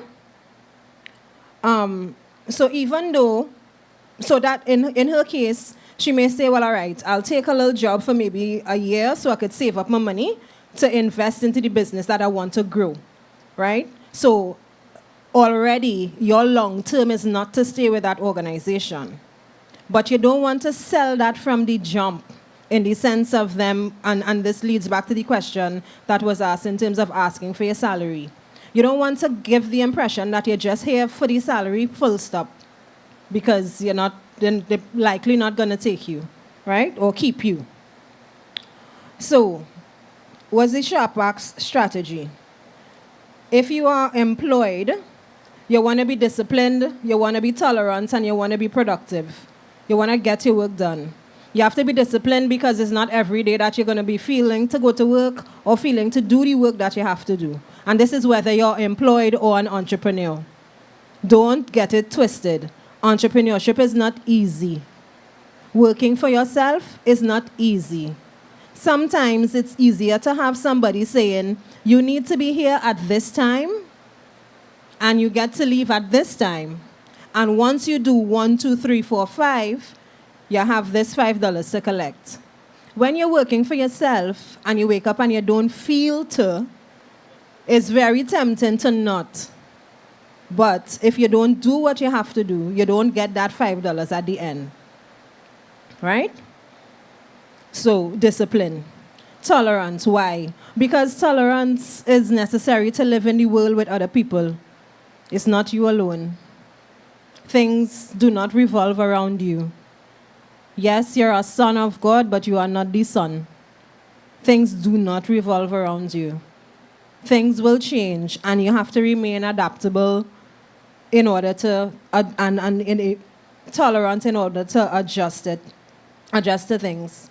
You want to remain productive. If you have 5 tasks to do for the day, get your 5 tasks done, and then do your talking, then do your social media, right? Remain productive. You want to be able to manage yourself and your workspace well. And when we're talking about your workspace, that includes the kitchenette, it includes your desk, it includes the lunchroom, it includes the photocopying machine. We're going back to do so, don't like so.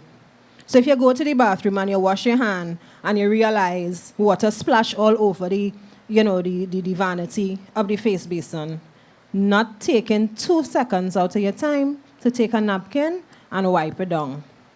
Because you remember the last time you came in rushing to wash your hand, and you want to rush your hand like this, you went like this, and you just lean a little bit on the vanity, and boom, you look like you pee yourself because somebody went down the counter and they didn't wipe it down, and you get wet. So to avoid that happening to somebody else, or even you check your surroundings. That is part of what makes the culture, or makes what you bring to the company culture good. When you have caring people, empathetic people, people who are concerned about the well-being of others and not just themselves, it makes for a good work environment.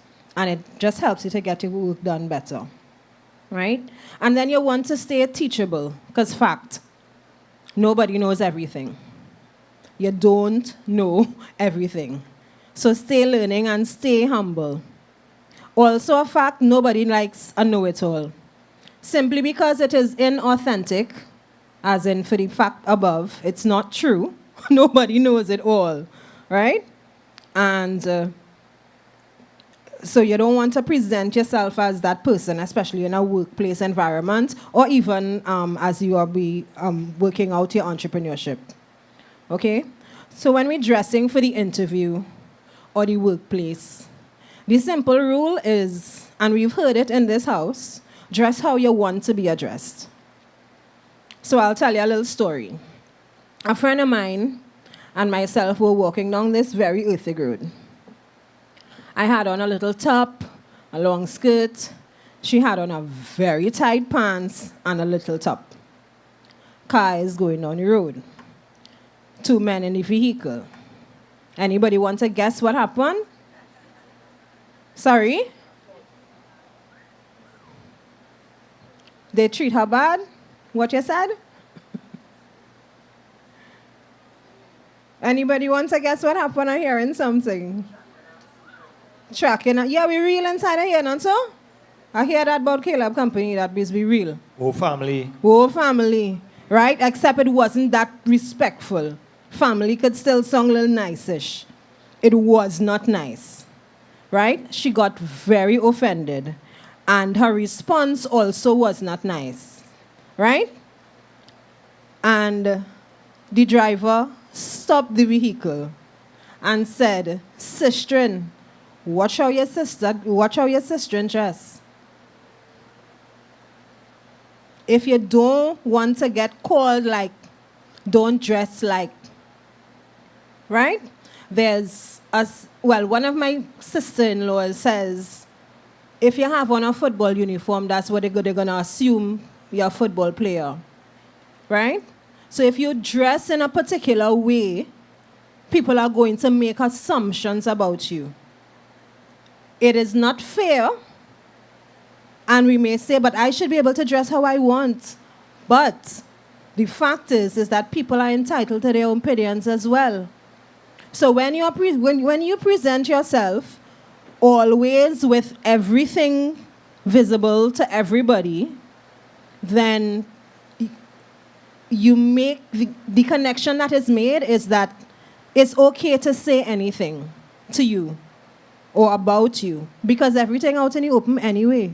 You have nothing to hide. You're not hiding. You are not hiding anything. So why should I hide to comment? If I'm walking down the road and I see a beautiful flower, I'm likely to say, "Wow, look at that beautiful flower." Likewise, if you're walking down the road and every inch of your anatomy is printing out from the clothes that you have on, even if you have on a turtleneck and it down to your ankles, but it hugging everything, comments are going to be made. Assumptions are going to be made. It's just the real, right? Assumptions are going to be made. So be mindful of how you present yourself, right? You want to ask yourself, are you in the marketplace or are you on the market? Right? What are you advertising? When you're presenting yourself for an interview, you would have answered an ad from an organization or whatever. But when you present yourself to the interview, you are also giving an advertisement. You're advertising yourself. When you present yourself for the interview, they are looking to see, okay, yeah, he put himself together well. He had some care about his appearance. Whether you have twists, whether your hair low down, bald, whether you have a rasp, you can make a presentable appearance. Neat and tidy, right? You could be as voluptuous, as well and endowed as the Lord would have it, because as He make you so. There is a way to dress for everybody type. Sometimes we have to go a little bit further in getting it done, and it's not always the most comfortable, especially for us ladies, right? Men, I don't know, this getaway, always real getaway, you know. But anyways, right? But for ladies, we need to think about our underclothing with as much seriousness as we think about the clothing that people see. Make the right choices. Technology has allowed for us to have a lot of different type of underwear that would be suitable for different types of clothing. Investigate it and invest in it.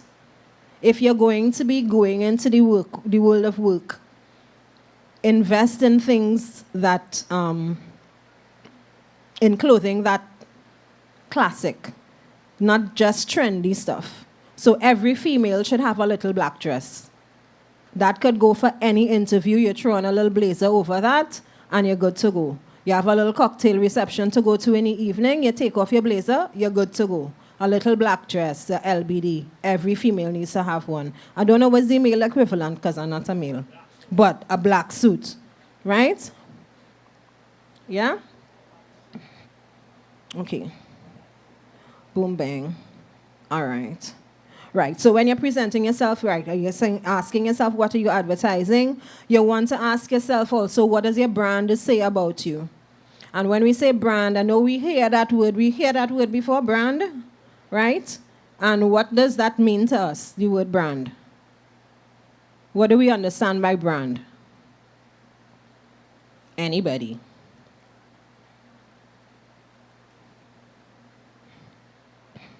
What Young makes lady you with the you? golden locks. What do we understand by brand?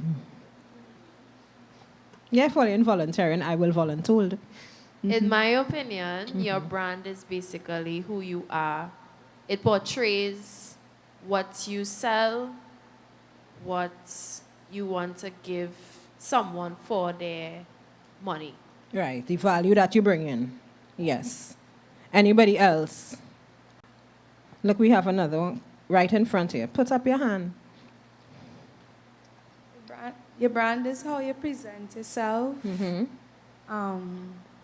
What you wear kind of sends a message about yourself. Yes? Both correct, right? And so your brand tells people who you are, what you value, what you're about, right? And it is not just your logo. Because we don't walk around necessarily. I mean, long time people used to have like personal family monograms and so forth. We don't necessarily live in that age. And we know brand as in Nike or whatever. We know those logos that have become brands. But however, how you carry yourself is a brand. Right? You might know somebody, their brand might be they just walk and drag the foot. So you know when they come in. Because you're hearing it. And sometimes that happens at home, and you know, it happens at home and you ain't taking it on. And then you go to work and it's the same thing. You're dragging your foot in work too. So that's a brand, right? So that's why we have to be mindful of all the habits that we have, all the behaviors that we take into the workplace. All, right? Because the brand, how you present your brand will also determine what people say to you and what they say about you and how they say it. So going back to this story, gentleman in the car didn't say anything to me because what I was presenting was not what they were interested in. But they were able to make reference to me in speaking to the young lady, right? So, how people address you is also informed by how you present yourself, right? And be mindful of that. Okay, so we spoke about, you all would have heard about the interview and preparing for the interview. And I agree that you want to be prepared, but I also want to say that you want to be you, right? You want to be authentic when you go into the interview room. You want to sell yourself. Pastor Jared would have shared with us, I think on more than one occasion, that if you have a business, so this is even for entrepreneurs, because entrepreneurs would have the opportunity or the need to interview from time to time, whether they're interviewing with a potential investor, a potential client, etc. Right? But you are your chief sales officer. You're selling yourself all the time. So it would help if you know yourself. So before you're going into the interview, even before you start to search for your jobs and so forth, before you start to go down the road of being an entrepreneur, you want to determine, am I an entrepreneur or am I an employee?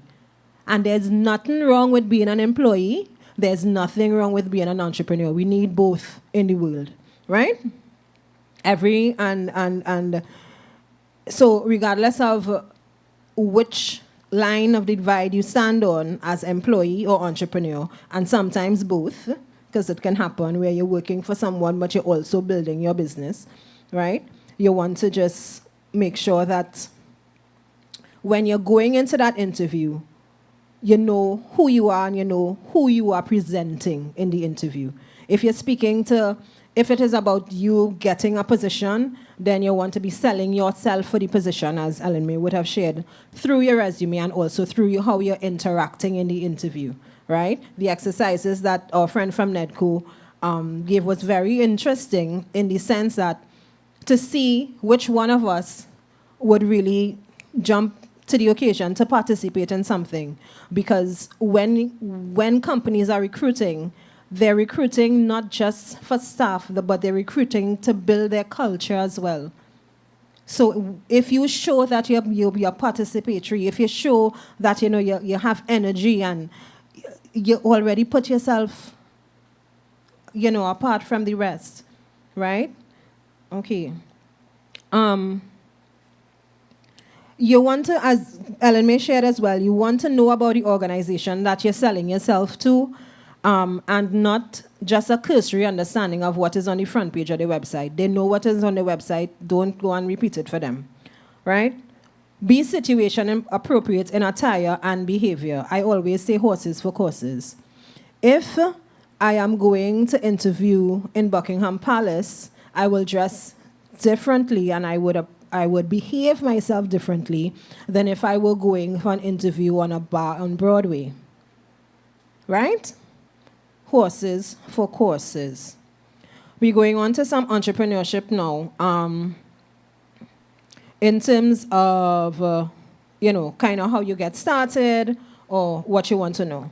And I'll just say that when you're starting off, everything is hard before it gets easy, right?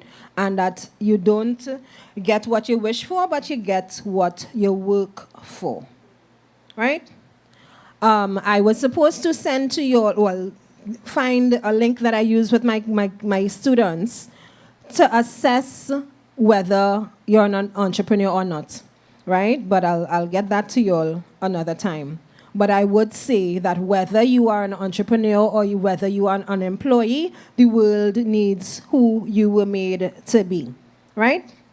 I mean, it spoke also on focus, motivation, focus, especially if you're an entrepreneur. NEDCO is here. Tap into them. Make sure that you use the information that is on the pamphlets that they gave to you, because they can help you with some must-haves, right? Some of the must-haves that you have as a entrepreneur is a business plan, a business model, right?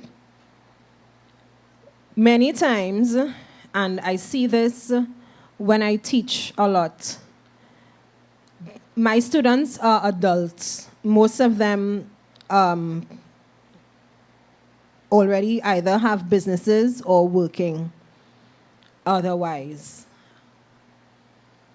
And are taking the course. The course is a postgraduate course, and it is Arts and Cultural Enterprise Management. So I deal with a lot of my students. The organizations that they're involved with are mainly in the cultural and creative space. So we're not talking necessarily manufacturing or stuff, but we're talking artists, we're talking dance teachers, we're talking this boy on Now Morning Show, disc jockeys and this kind of thing, event planners, etc. Right? So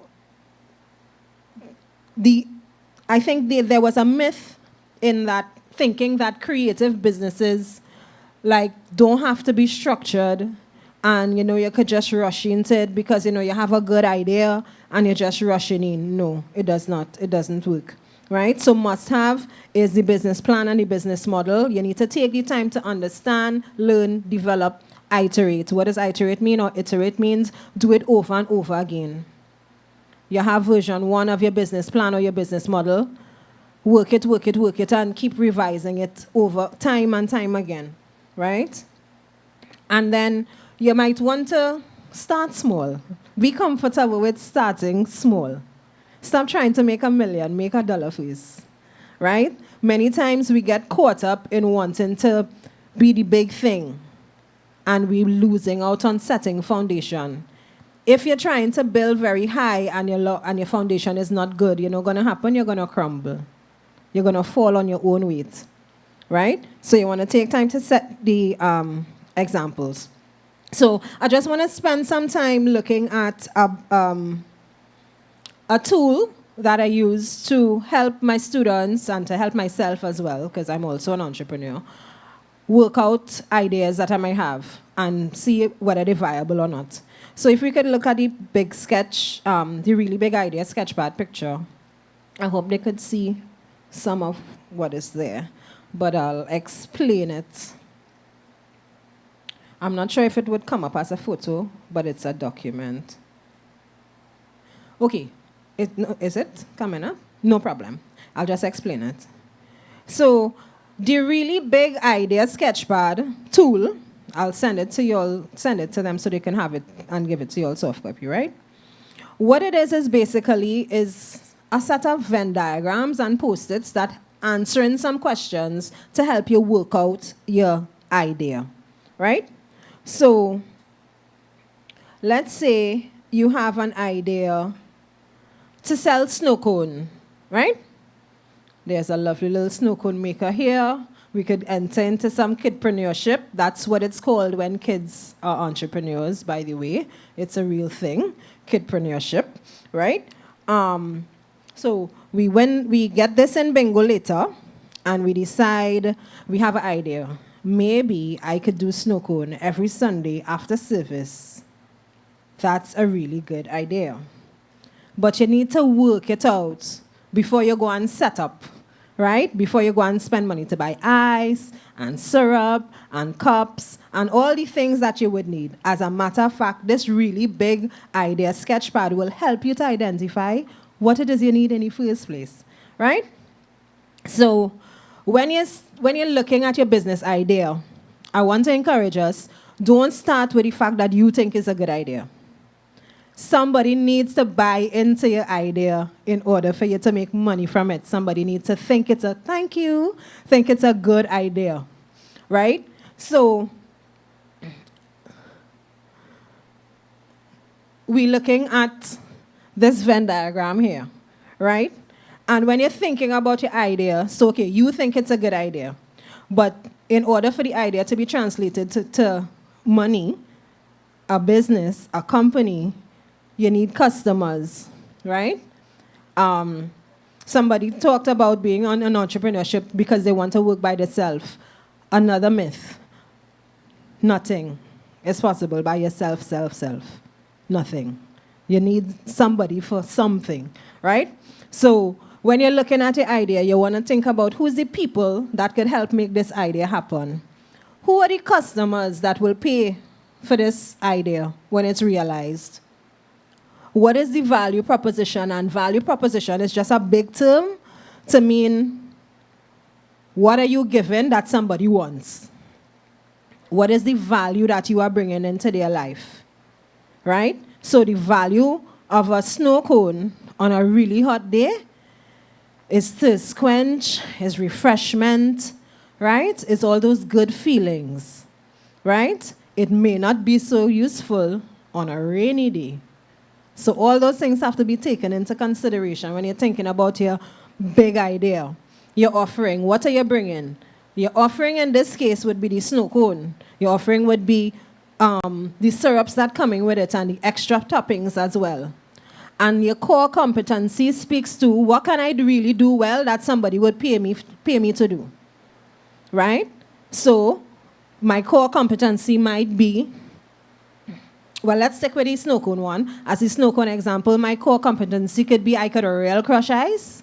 I have a high tolerance for cold, so putting my hand in the ice is not a problem.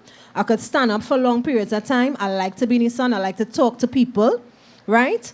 All those things could be competencies in that particular example. So for whatever business, whatever idea you have, you're filling out these questions, right? So you're filling out these plots with information. There are questions that ask about who is the user or the beneficiary. So who is the user of the snow cone? Who's going to benefit from the snow cone, right?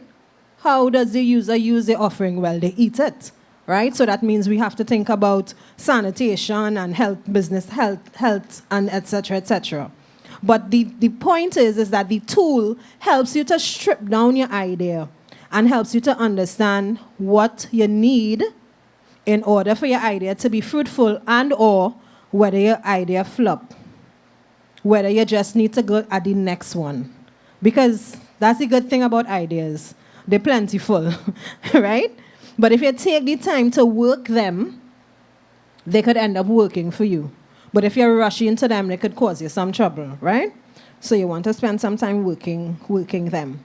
And then there's another tool that is actually a critique of the idea, right? So you could use it now to basically score your idea. And I suggest to my clients, because your idea is not clients, sorry, my students. Well, actually, I've used this with clients too. Yeah. Get somebody other than yourself to critique the idea, to use this tool to critique it, because nobody will say their child ugly, right? So give it to somebody else so that they will say, and not a yes man, somebody who will give you honest feedback, right? When we're talking about critique, that's what we want. Yeah, this making sense? That ain't making no sense. You think you're good at that, but I know you. You ain't getting up 3 o'clock every morning to prepare that, right? So somebody who could help you be real with your idea, right? Real with investigating your idea and whether it would work or not. Come on, man, phone. Right. So we'll give you that as well. Oh, there it is. Right? So here, could you scroll it up a little bit for me? Right.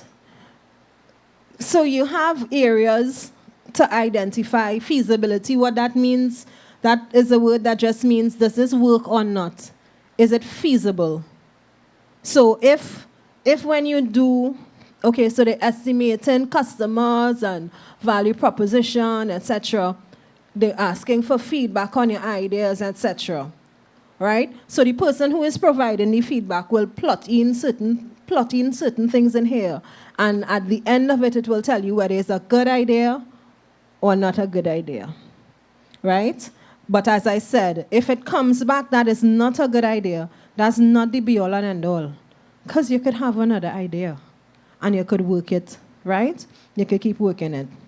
Now, the other thing I want to tell you about, but I forgot to put a photo for it, and I had some time. I didn't realize I didn't put it. But it's something called a business model canvas, right? And a business model canvas is a 9-block structure, a 9-block framework that helps you to work out your business models. Does anybody know what a business model is? Yeah? What is a business model? Tell them. It's basically how your business will operate, the operations, the products, its prices, basically everything within the business. Right? Yes. She is correct. In that your business model is the framework from which your value moves from you to your customer. Right? And there are many types of business models. There are at least 31. So we could say there's a business model for every day in a month, right? and the type of either service or product that you are supplying would determine your business model. How you want to make money would determine your business model. And also your business model may change from time to time. So for instance, Netflix, when they came out, way before you all were born, some of you all, they would have been renting DVDs and mailing it to people. That was their business model. It's the core of the business model remained the same, getting entertainment to the customer, right? But exactly, the channels changed, right? How it gets into the customer changed because technology changed, legal environments changed, etc., right? So when you're planning your business model, you want to think about 9 things, right? If you're taking notes, take note of these 9 things. You want to explore your value proposition. That's the thing that you bring into the market, the value that you bring into the market. Is your value making somebody else's job easier? So for instance, Auntie Gabi provides the service of shopping and covering school books, etc., right? What she is doing is making her parents' life easier. Her offering is the covering of the books and the purchasing of the book, the shopping and so forth. But the value that she is bringing is, I am making mommy's life easier. I am making all the parents in Standard 2 Melville Memorial Girls' lives easier, right? Whoever is the client that you're serving. So your value proposition is separate from your offering. Remember that, right? So that's your value proposition. The next block that you want to look at when you're talking about your business model canvases is your customer segments. Who are they? Is your customer segment a mass segment? Like, for instance, are you selling food? Everybody has to eat, right?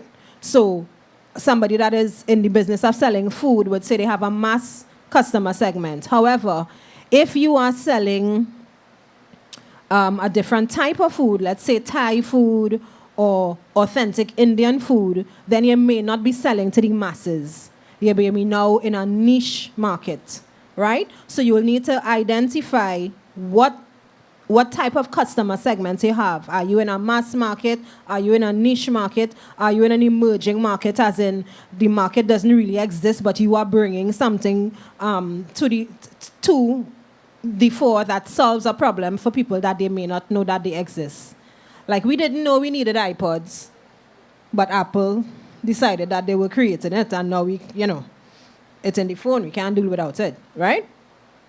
So that's another thing in the business model canvas. The other thing would be your channels, or rather how you're forming your customer relationships.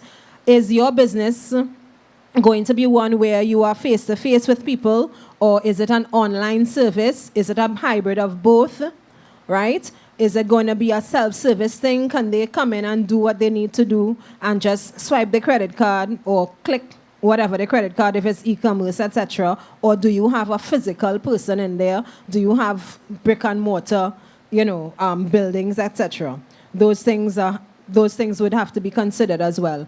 Another block is your channels. How are you getting your value, which includes your advertising, your customer relationships, etc. How you're getting that from you to the client. So for instance, with the snow cone, do you have a delivery service, or do you need to be in the physical location in order to get it?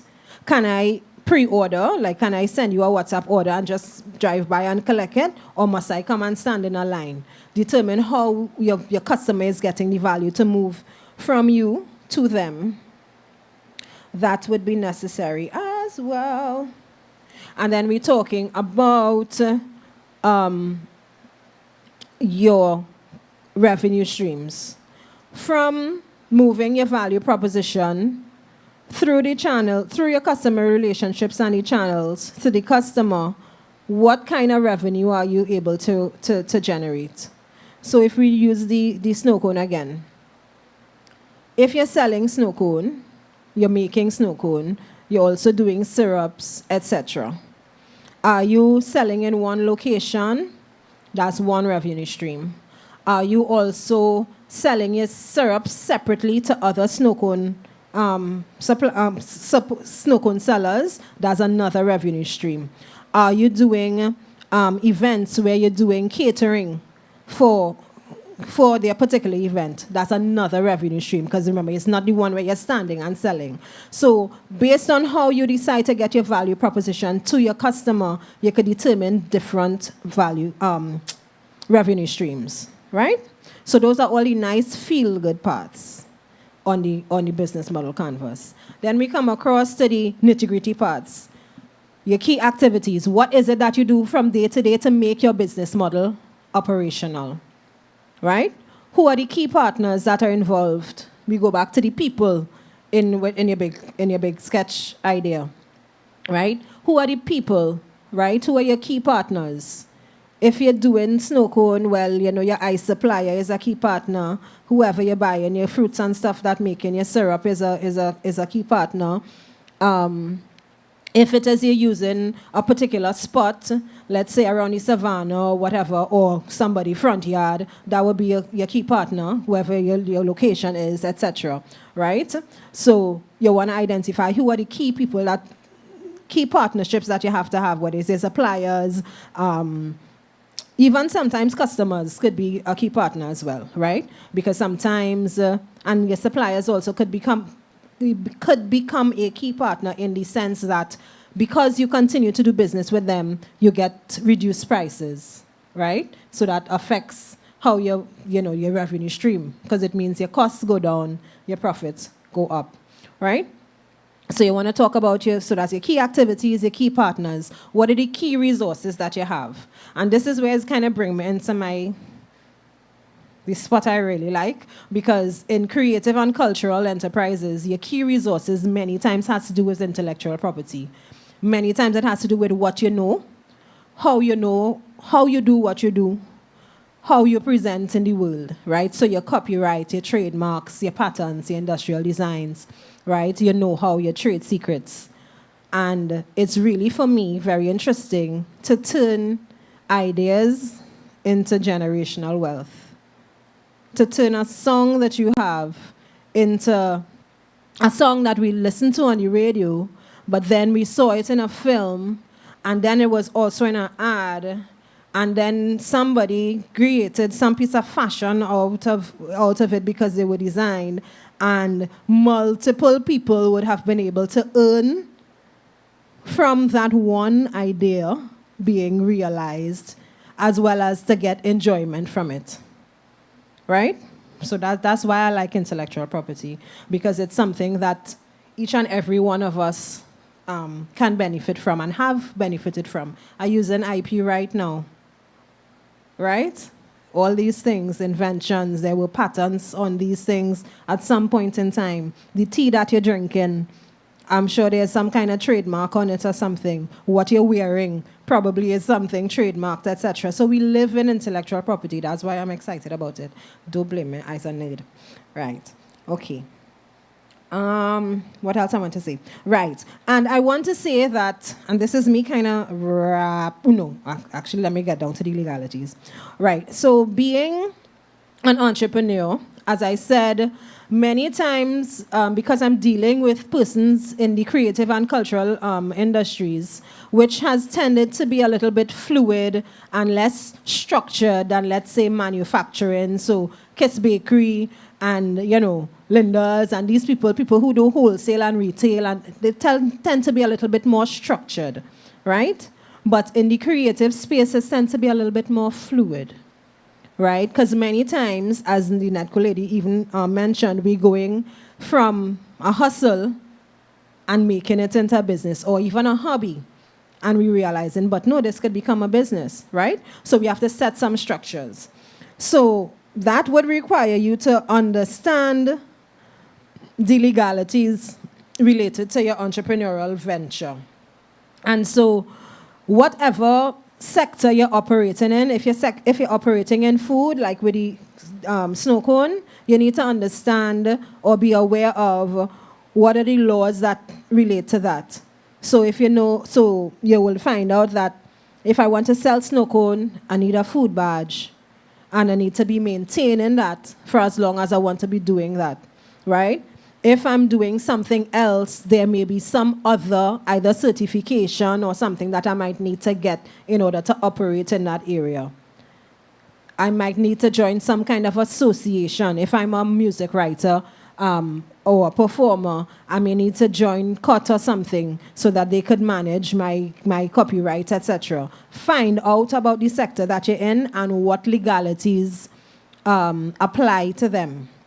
Then there is the regularization. So the country is on a drive, as in the country Trinidad and Tobago, has been on a drive to diversify away from its dependence on oil and gas, right? The economy of oil and gas. And so entrepreneurship is one of those areas that serious attention is being paid to, of course, right? And so, but in doing that, they also want to make sure that there's some kind of structure and that we don't fall into like things like money laundering and so forth. So there is a website, there is the company's registry, which is a part of the legal affairs ministry that provides you with the online service of either incorporating a limited liability company or registering a business. Whether you're registering a business or a company depends on a few things, which I don't think we will go into today, but it depends on, well, your legal structure will depend on what it is you intend to do, what your finances are at any point in time, etc. Right? So that we can talk about how you can structure your business if you don't have one already, or your company, etc. Right? We could talk about that. And we could also talk about how to protect and monetize your IP. This is my LinkedIn profile. If you do need to connect with me, you can take a scan and connect with me afterwards. And as I said, I will send you all, yes, it was in a link. I will send the links to the documentation to Minister Chantel so that you all can have access to it. I hope it's been helpful. Bless. Put your hands together, put your hands together, put your hands together. Thank you so much, Madam Stevenson. Okay, cool. So we learned a lot of things. But ultimately, it all boils down to the fact that you are a work in progress with work in progress, because your work should bring progress, and every time you work, you will progress in Jesus' name, right? So we did a lot of things, and there are things that we could have accounted for, things that we didn't account for, but one thing that I can account for is the presence of PKF. And who is PKF? PKF is an accounting firm, a great accounting firm at that, an accounting firm that I like, accounting firm with people dressed in white, and I am going to bring on a representative from PKF who looks very, very familiar, and she happens to be very close to my heart. So let's put our hands together as we make welcome Madam Tiffany Mitchell of PKF. Good afternoon, everybody. Right, so everybody just take a little stretch, because I know we sitting. Take a little stretch, take a little stretch. We're not going to do a whole conga line, but take a little stretch. Yeah. I know it's a lot of information, so take a little stretch. Wow, whew, wow. The AC is working on this side of the auditorium. Y'all can sit. Yeah, it's working. It's working, right? Like I stood there and I felt it. Yeah, I didn't feel it all the way in the back there. So, like Casey said, I work at PKF, and it is an accountant/auditing firm. Who can tell me what they know about that, accounting or auditing? Nothing? You don't know? No ideas?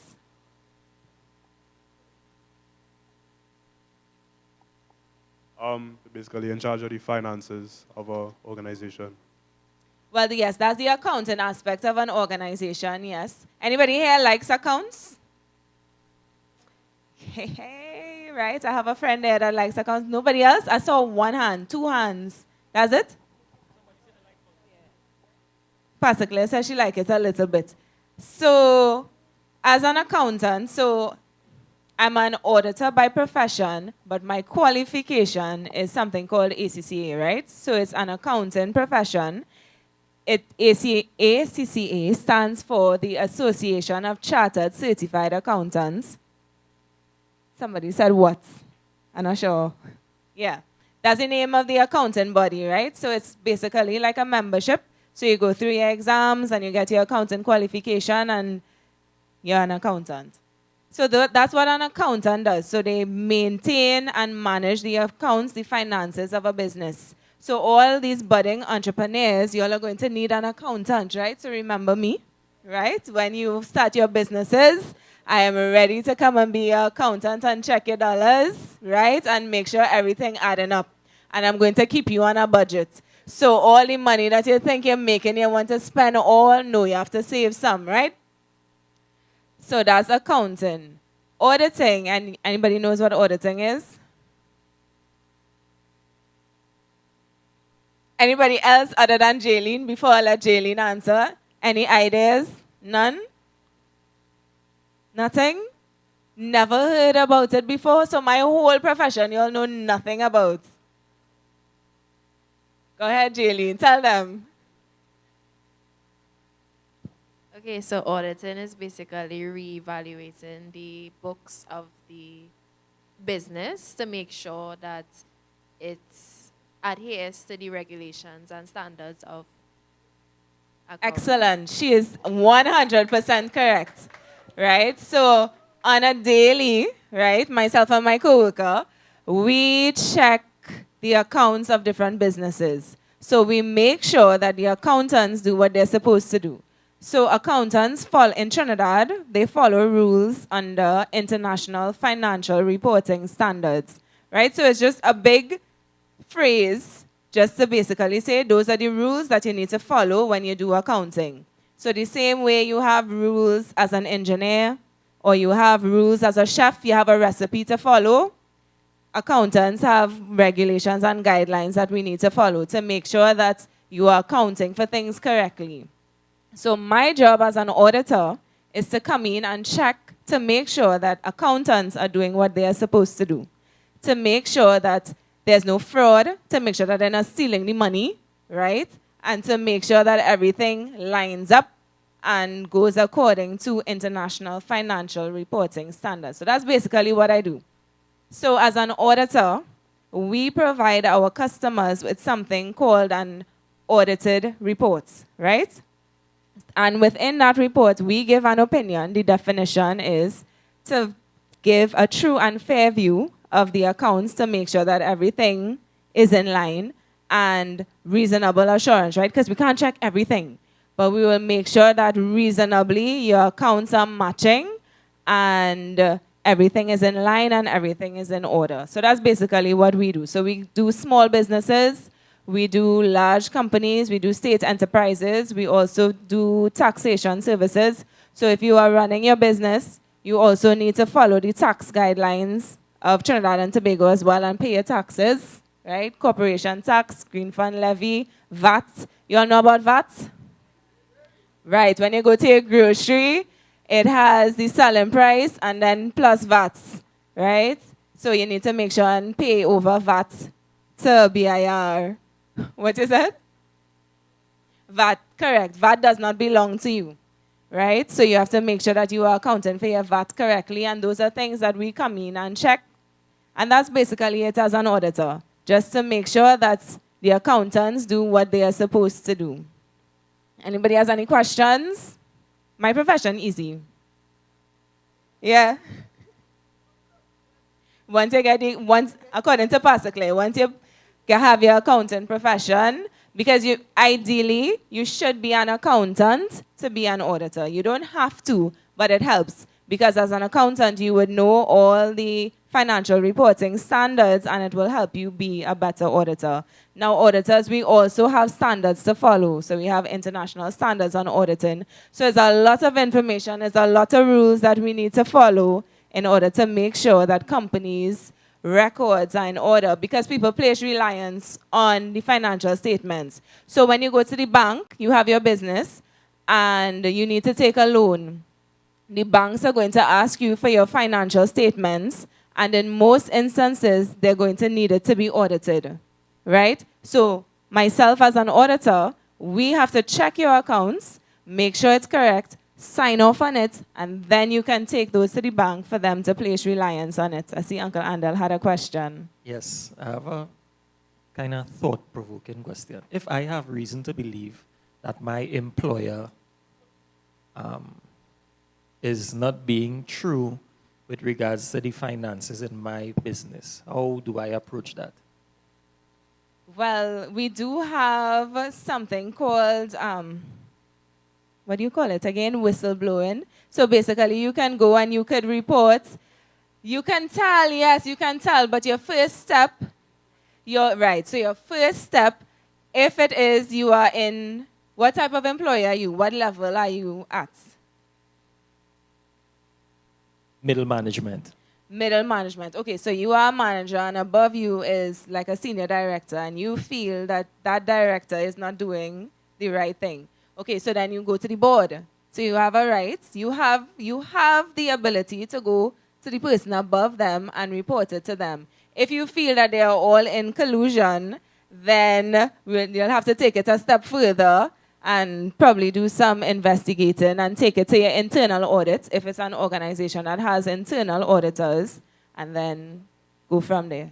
And if because of this, I find myself on the receiving end of victimization, what am I now to do? Now that's a serious question. Yeah. That is a serious question, but I cannot help with victimization. I don't know. Honestly, no. I don't know how to deal with victimization, but he's asking a serious question, right? There are organizations where people mismanage funds, and they do have to report it to upper management. So depending on where you are or who you are suspicious of committing fraud, it depends on where you're going to take it. Obviously, you're not going to go to that person and say, well, I think you're stealing the money, you know. No, you'd have to go to somebody above them, and if the organization has internal audit, because what I do is external audit. So I come from the outside and I check what's going on inside. But there are several companies that also have internal audit that checks all the internal processes as well. And you can make whatever reports you need to make to internal audit, and internal audits may in turn tell external auditors, and then we go up the chain from there. But it is a very serious question. Yeah. I'm trying to remember the name of the organization that comes up with the international standards. I don't Which remember. ones? ACCA. So there's International Financial Reporting Standards, which is ACCA, right? It's not necessarily ACCA, but it's the International AASB. The international, right? Yeah. I'll get the correct full name, right? But they are responsible for creating accounting standards. Yeah. It's basically just the standards board, and they create the accounting rules that accountants are guided by. And then we have the IASB, which I think I'm calling it correctly, for auditing standards. So it's two separate things, right? So there are accounting rules, and then there are auditing rules. Very separate.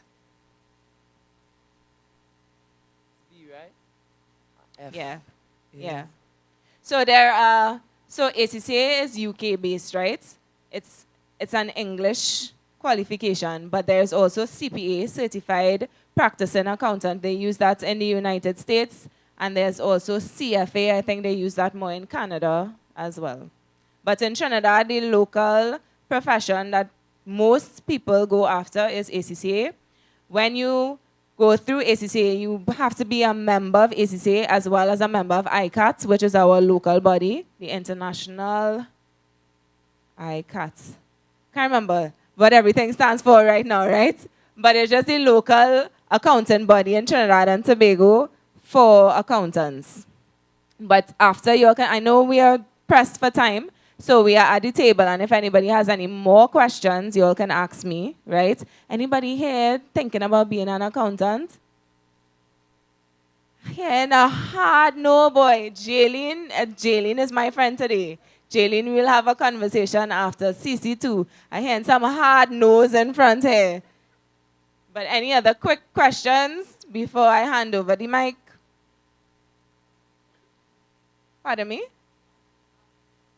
I can't help with that one.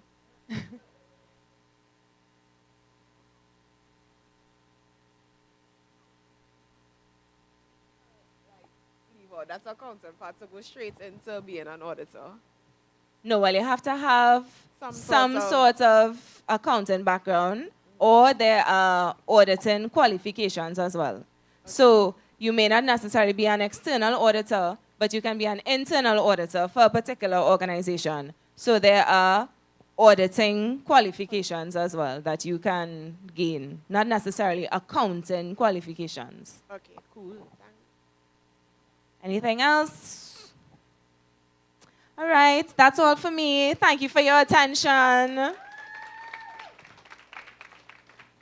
Thank you, thank you, thank you, thank you, PKF. So we could account for our affairs, and then we can also audit to make sure that our affairs make sense. So we are coming down to the wire here, and as much as we love these occasions, we believe in gratitude. And when it comes to gratitude, there's no better way to do it than to give a vote of thanks. So at this point in time, I'd like to bring up the legendary Jaylene to help me with the vote of thanks. Let's put our hands together for her one time. Thank you very much. On behalf of Caleb Company and the youth department, I would like to invite Miss Ellen May.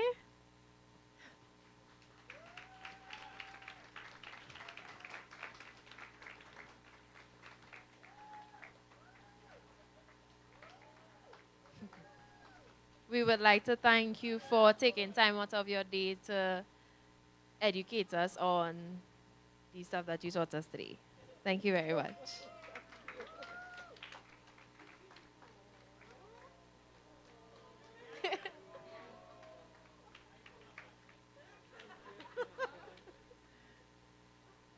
I would also like to invite the NEDCO representative.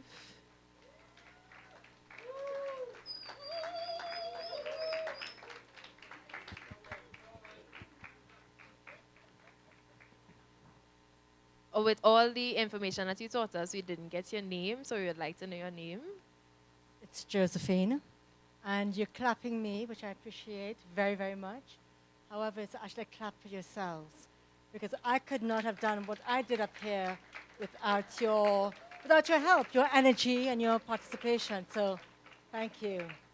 Thank you, Miss Josephine, for the information that you taught us today and such a welcoming aura that you have.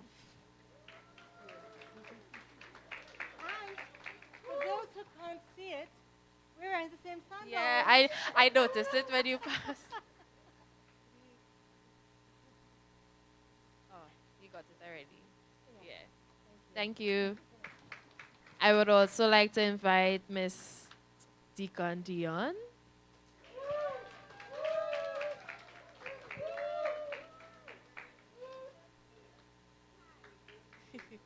I would like to thank you for such an educational speech that you gave us today, the multiple facts that you gave, and the examples that we can apply to real life. Thanks for your attention.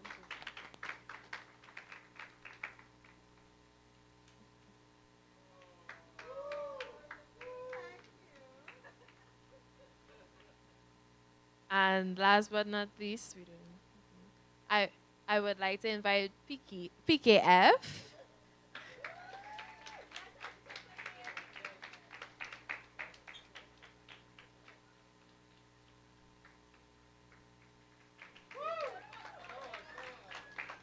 Thank you very, very much for informing us about the multiple things that you'll do and a basic history on what the company is about.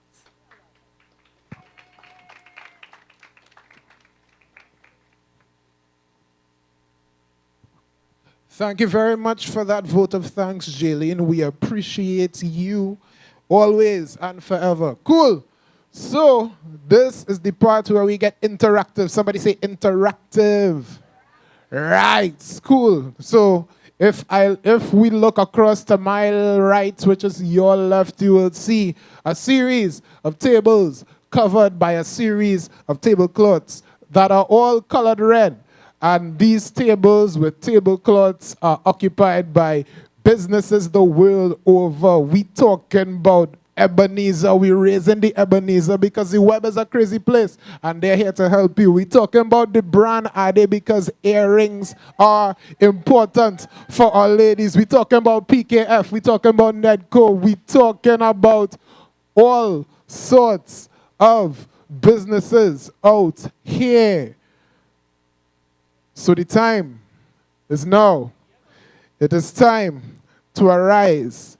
It is time to proceed to the left. It is time to interact with the businesses. And it is also time, while interacting with the businesses, to prepare yourselves for the bingo after party extravaganza. All right, so on behalf of Caleb Company, we'd like to thank each and every one of you for being here. Don't go a place, stick and stay. We're going to be right back in just the hot second. Bingo is coming. Make your way over to the tables. Let them know that we sent you and tap in and be prepared. It's time to sharpen that axe.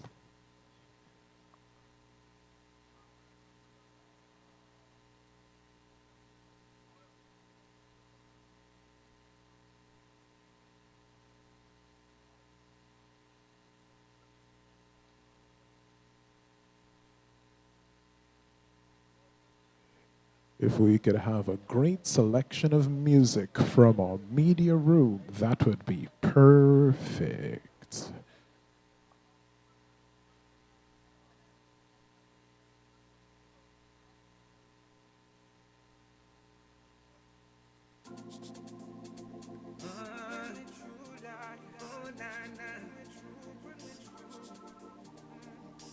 When I come into your presence, I feel like I don't want to leave it. When I come into your presence, I feel like I don't want to leave it.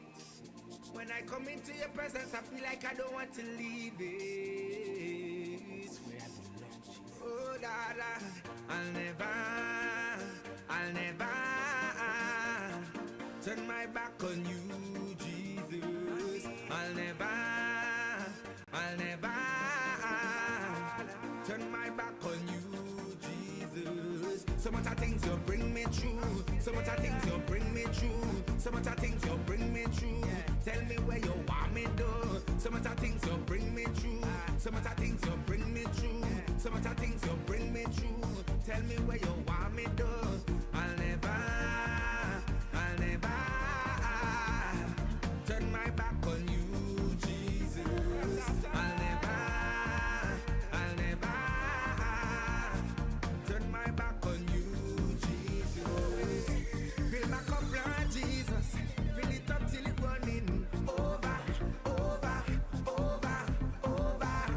Fill my cup, Lord Jesus. Fill me up till it running over.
So much of things you bring me through. So much of things you bring me through. So much of things you bring me through. Tell me where you want me do. So much of things you bring me through. So much of things you bring me through. So much of things you bring me through. Tell me where you want me do. So much of things you bring me through. Through the storm you bring me through. Through the rain. Tell me where you want me do.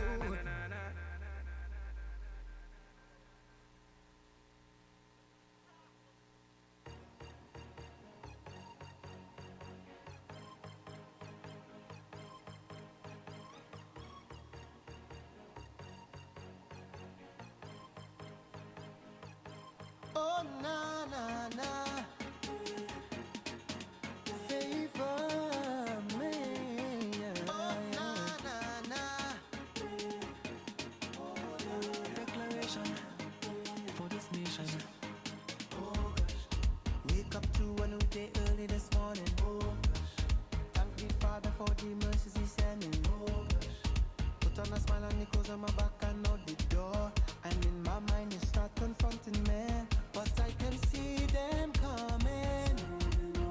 It's a seed they planning to keep me from flying.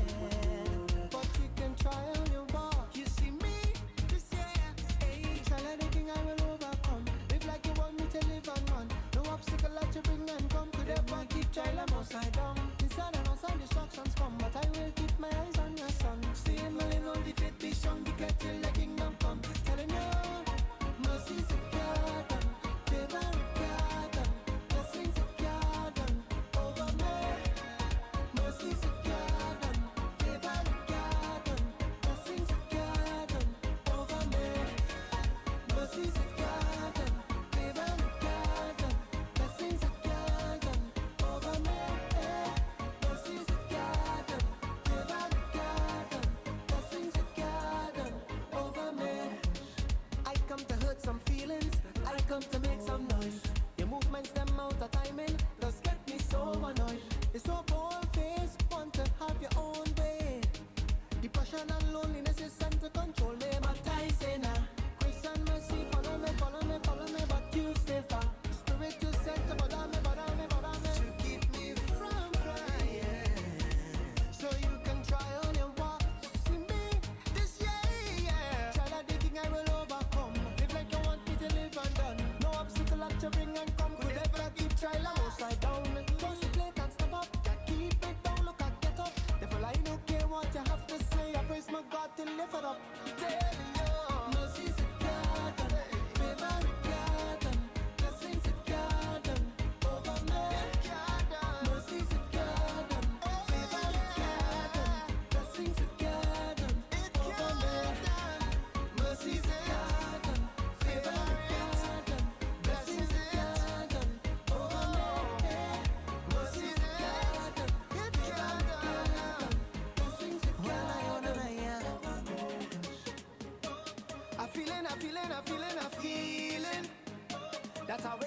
winning.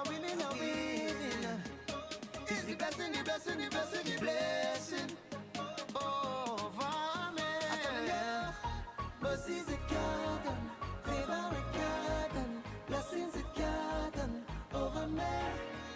Mercy's a garden, favor a garden, blessings a garden over me. Mercy's a garden, mercy's it, favor it, blessings it, garden, garden. Mercy's it, favor it, over me.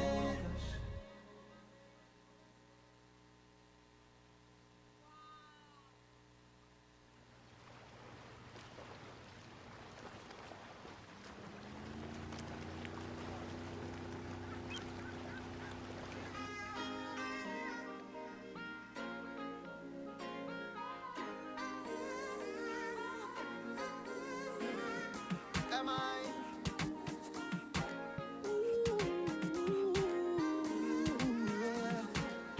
Listen, it's a love you give to me, Lord, it keeps me going. Father, I'm glowing, yeah. Like a blanket you cover me, Lord, your love is showing. Yes, it's showing.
even though I walk through the valley of. And if the devil tries to cover me off, I'm still standing because your love. Blazing, blazing, blazing, blazing, blazing.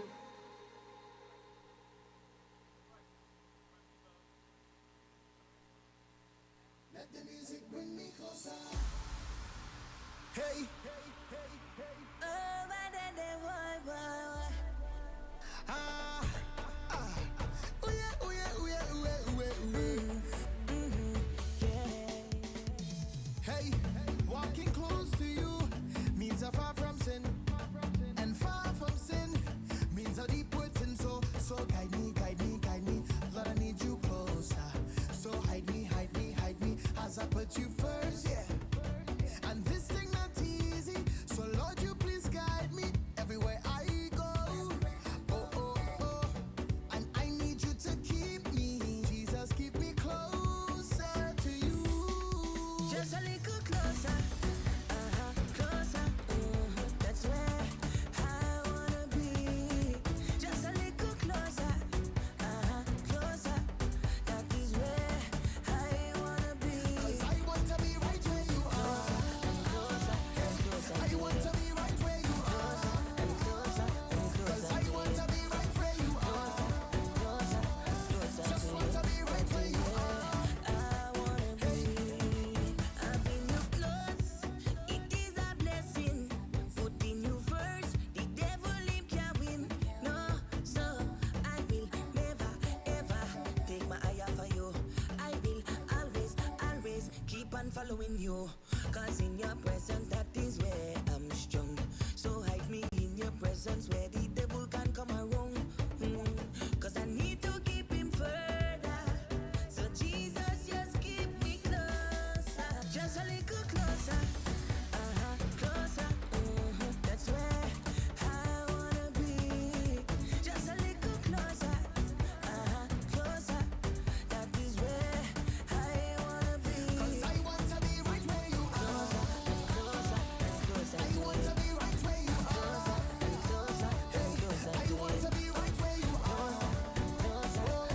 Just want to be right where you are. Victory, hey, we coming higher, we are free, hey, all together we are one, hey, for you, closer to you, shout it out now, victory, hey, we coming higher, we are free, hey, all together we are one, boy, for you, closer to you. Just a little closer, closer. That's where I wanna be. Just a little closer, closer. That is where I wanna be. 'Cause I want to be right where you are. I want to be right where you are. 'Cause I want to be right where you are. I want to be right where you are. Hey, I want to be right where you are. I want to be right where you are. Boy, I want to be right where you are. Just want to be right where you are. Boy, hey.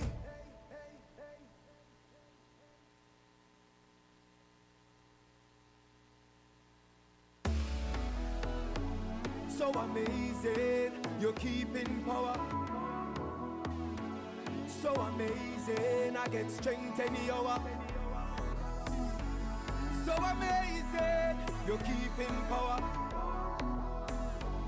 So amazing, I get strength any hour. When hurricane come and storms are blow, your peace is all I know. Troubles will shake me to and fro. Your strength is all I know.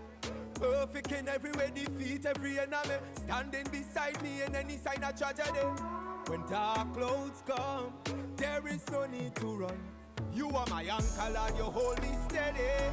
When the winds of life will blow me down, you are my savior, yeah, you're always ready to come to my rescue, yeah. You are my anchor, Lord, you hold me steady. When the winds of life will blow me down, you are my savior, yeah, you're always ready to come to my rescue, yeah. So me sing, never let me go, Jesus, no, never let me go, hold me steady. Never let me go, Jesus, no, never let me go, always with me. Never let me go, Jesus, no, never let me go, hold me steady. Never let me go, Jesus, no, never let me go, always with me. Me not go cease from lifting your name. Me not go cease from giving you praise. Always in the nick of time when I need a lifeline. You are my rescue, my 999. A real friend you never give up on I. Your goodness I'll never deny. So when I'm feeling like I'm losing ground, Father God, you're right there wrong. And when I'm feeling like I'm losing grip, your word there so me not slip. You are my anchor, Lord, you hold me steady. When the winds of life will blow me down, you are my savior, yeah, you're always ready to come to my rescue, yeah. You are my anchor, Lord, you hold me steady. When the winds of life will blow me down, you are my savior, yeah, you're always ready to come to my rescue, yeah. So me sing, never let me go, Jesus, no, never let me go, hold me steady. Never let me go, Jesus, no, never let me go, always with me. Never let me go, Jesus, no, never let me go, hold me steady. Never let me go, Jesus, no, never let me go, always with me.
I got to tell you my story, cause at the end of the day, Yeshua must get the glory. I've been a couple places in my lifetime. I've been exposed to so many things along the way. Been through heartbreak and betrayal, I've done my share of wrongs. Folks down the road and them up the hill, we singing the same old songs. But one day I met the well of living water, revive my thirsty soul, put me on this path, yeah. I didn't even know that I was empty on the inside. Now I am glowing and it's very hard to hide. Oh no, no. Now when I walk on the road, I feel like I'm on top of the world. I'm not the richest man in the land, but I've got the greatest pearl. Them say, Sam, how you looking so? I say, I have a secret to tell. If you want to live like me, start drinking from the well, cause it's sweet. Oh no, I don't have to search no more. It's nice than anything I knew before. It's sweet. Let me introduce you to the cure. Jesus is my well of living water. I could have been like you with hatred in my heart, just plotting revenge. I could have been like them, just chasing the hype again and again. I could have taken my life and all of my pain would come to an end. Cause deep down inside, I needed a friend. Till one day I met the well of living water. Give me purpose for life, put me on this path, yeah. I didn't even know that I had greatness on the inside. Now I'm growing and and it's very hard to hide. Oh, now when I walk on the road, I feel like I'm on top of the world. I'm not the richest man in the land, but I found the greatest pearl. Them say somehow you're looking so. I say I have a secret to tell. If you want to live like me, start drinking from the well, cause it's sweet. Oh yeah, I don't have to search no more. It's nice than anything I knew before. It's sweet. Let me introduce you to the cure. Jesus is my well of living water. Na na na na na na. Break it down.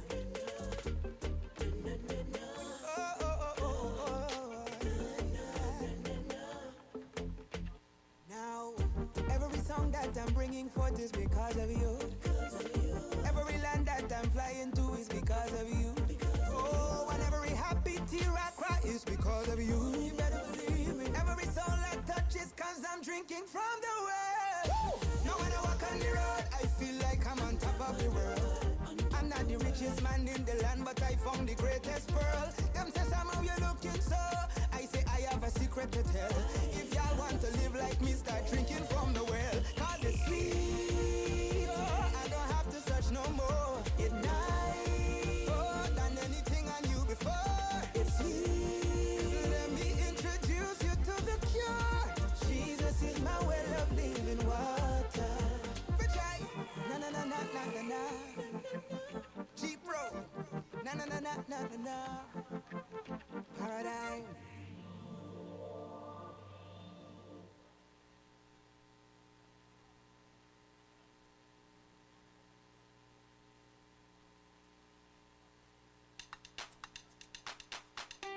I need Jesus, like the body need alkaline.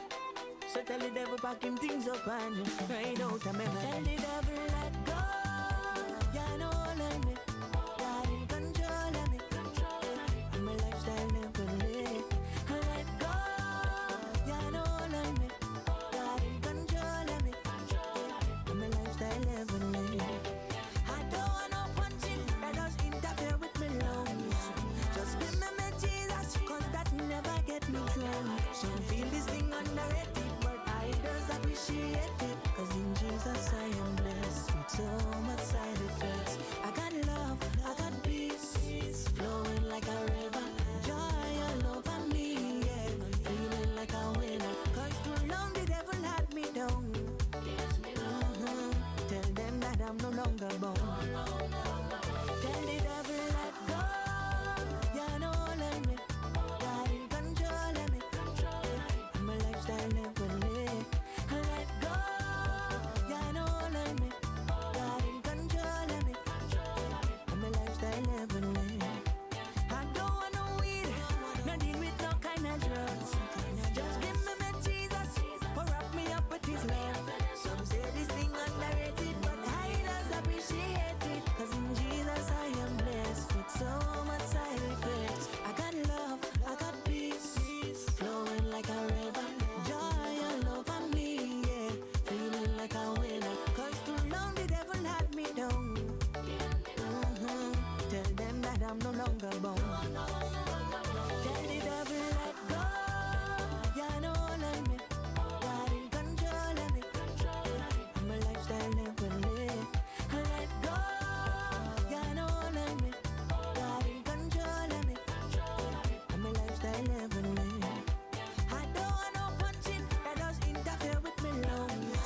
Just give me my Jesus, cause that never get me drunk. Some think this thing complicated, but I does appreciate it. Cause in Jesus I am blessed with so much side effects. I got love, I got peace, flowing like a river. Joy inside of me, feeling like a winner. Cause too long the devil had me down. Tell them that I'm no longer born. Tell the devil let go. You know let me. God in control of me. And my lifestyle never live. Let go. You know let me. God in control of me. And my lifestyle never live. So I will do them no more. I will do them no more. Things I used to do, I can do them no more. I can't go there no more.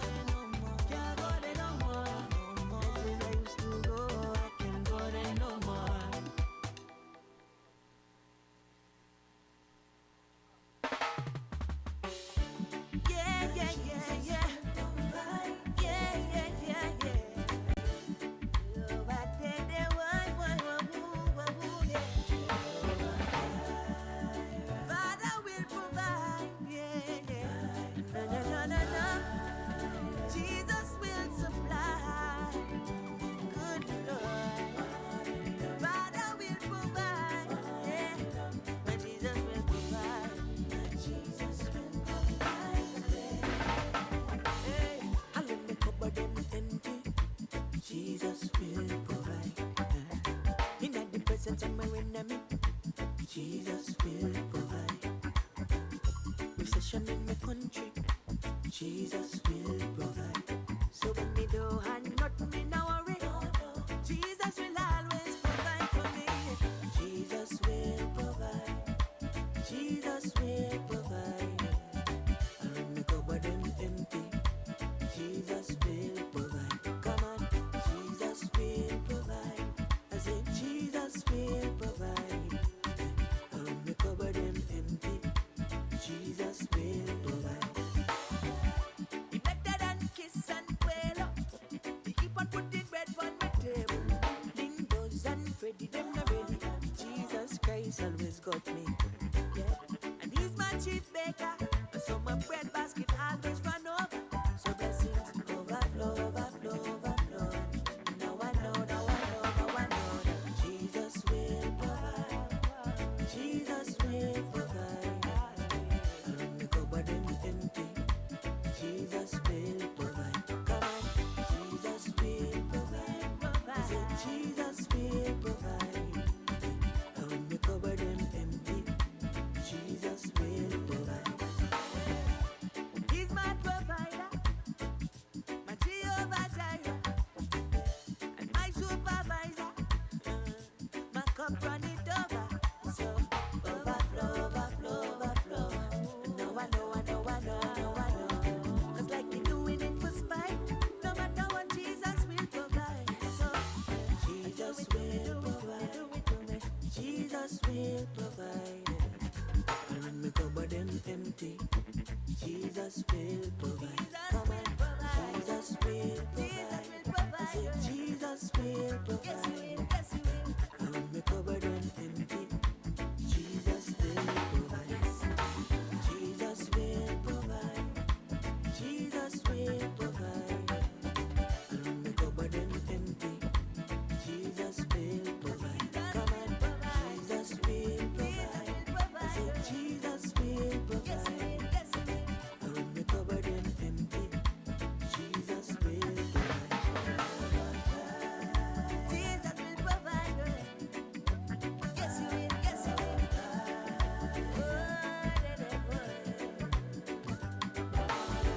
More than enough.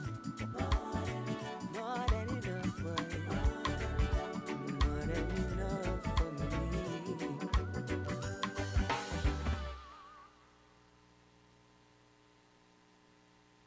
Expression House Media. When my friend them down in the ghetto, the ghetto. This one I just for you. I beg you just play my positive music, 'cause that's what my friend them fighting for. Youth man, it's cause you know cause there. It's cause you know cause the youth man. You supposed to be the last one talking about cussing.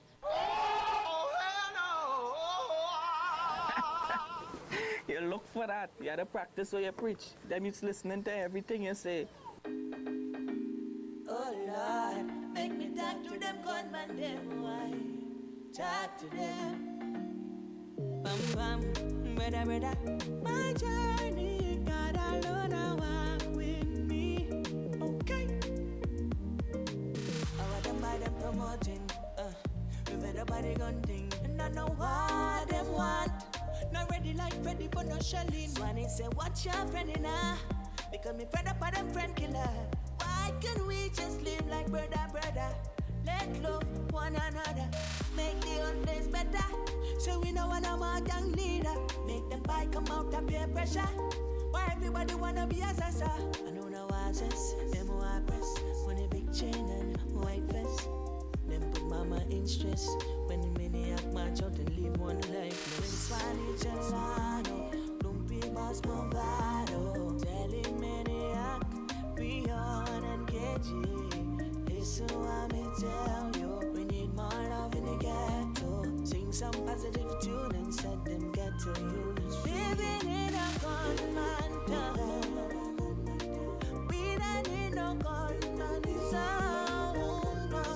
Living in a gunman town. We don't need no gunman sound. So what your friends we are linking with? 'Cause they will lead you to your casket. All out, say me talk to them by them, tell them gunman, slow them roll. Tell them take it easy. Now rise up the murder toll. We're fed up of printing jersey. I love it, make the whole place better. So we know when I'm a gang leader. Make them buy come out of peer pressure. Why everybody wanna be a sasa? I know now I just them want us. For the big chain and white vest. Them put mama in stress. When the maniac march out and leave one lifeless. Spanish Alano, Lumpy Boss Movado. Telling maniac, Rion and KG. Listen what me tell you. We need more love in the ghetto. Sing some positive tune and set them ghetto youths free. Living in a gunman town. We don't need no gunman sound. Living in a gunman town. We don't need no gunman sound. So let me sing about love. And let me sing about peace. Too much blood I running on the streets, yeah. And let me sing about love. Let me sing about peace. Too much blood I running on the street. Forget about the gun way long like Rapunzel. And with the big black rubber handle. I let them buy them, live up them dream. Forget about AR-15. Bam bam, brother, brother. My journey, God alone, I walk with me.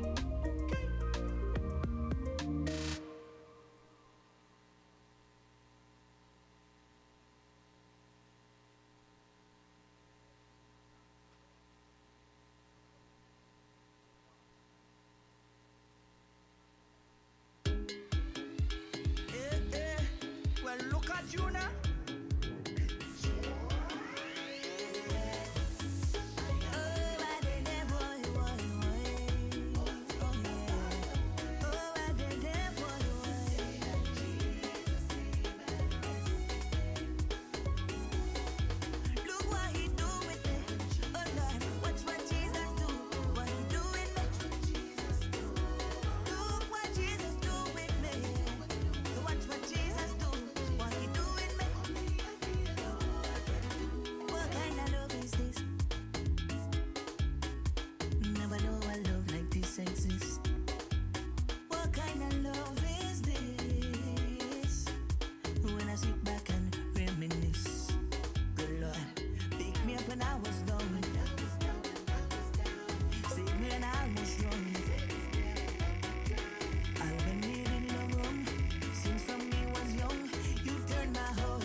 almost drowned. All when me did love from, since from me was young, you turned my whole life around. Watch what you do to me. So watch what Jesus do. What you doing me? Yeah. I want you watch what Jesus do to me. What you do to me? Watch what Jesus do. Oh, you watch what Jesus do to me. Yeah.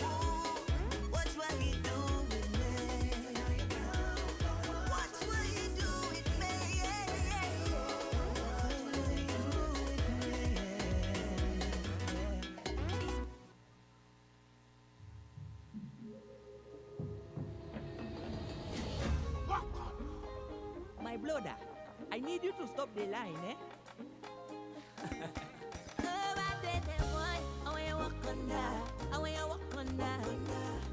I need you to work on it. I'm watching my brothers and sisters, the way them living. Them going to church, but they're not giving. Coming to church every Sunday, but don't want to put up a ring. Hope you know God watching, and you need to work on them things. All them lie where you're telling, the way you walk on that. All them dream where you're selling, the way you walk on that. I say they think I'll gossiping, why? Walk on that, all the sin you're doing. Walk on that. When you walk on the way, the things that I say.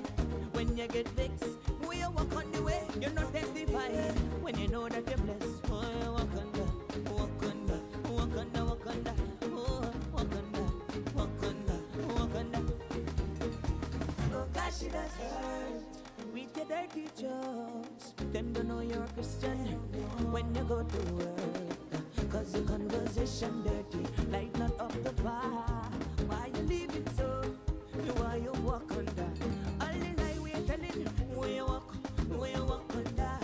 All the dreams we're selling, where you walk on that. I said the thing called gossiping, why walk on that? All the things that you're doing. When you walk on the way, the things that I say, who your brother and sister. When you walk on the way, the things that I say, on the social media, when you walk on that, walk on that, walk on that, walk on that, oh, walk on that, walk on that, walk on that, say walk on that, walk on that, walk on that.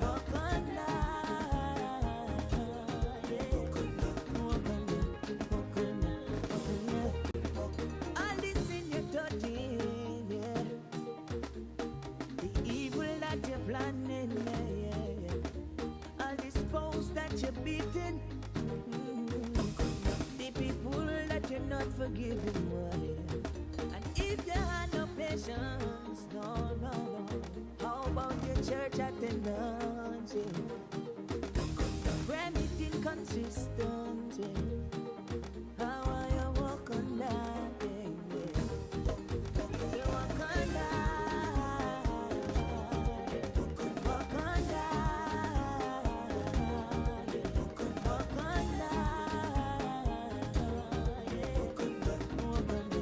Walk on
first aid kit. Him give me the plaster when me fall and the bandage when me trip. All when me backslide and slip. And Jesus send the spiritual rope like me take the tight grip. Cause I know that this this world could be toxic, but Jesus Christ like my daily antibiotic. And when things looking tough and I'm losing hope, Jesus Christ I'm a spiritual antidote. Him and the best medicine cabinet. I'm serving my Jesus and him never fail me yet. Him like my smelling salt when sin get me upset. I'm serving Jesus and I got no regret. So this message of Jesus I can keep to myself. It's not medicine I can keep on a shelf. I think I need to share it with the world, share it with someone else. Make it just tell somebody about Jesus, cause that's what the world they need to know. I want you to tell somebody about Jesus. Somebody make me just tell somebody about Jesus. That's the reason why things go, we go. I want you to tell somebody about Jesus. Tell them. How could I keep him to myself and stay quiet? Jesus keep me calm when people are riot. Just want to encourage you to what them in your diet. Give Jesus a try and for sure you'll be inspired. Cause I used to walk in sin, but Jesus purged it. I know that sinful lifestyle now me get allergic. But be careful like the devil anesthetic, cause you might fall asleep and not notice. Make me just tell somebody about Jesus, cause that's what the whole world need to know. I want you to tell somebody about Jesus. Oh yeah, I want you to tell somebody about Jesus, cause that's what the whole world need to know. Yeah, need to know, yeah, because he's the lily of the valley, yeah, and he's the bright and morning star, and he's the fairest of 10,000, and everybody ought to know. Oh, I'm gonna just tell somebody about. That's what I want to do, yeah. I need to tell them, I need to tell them. Come on, I need to tell somebody about Jesus.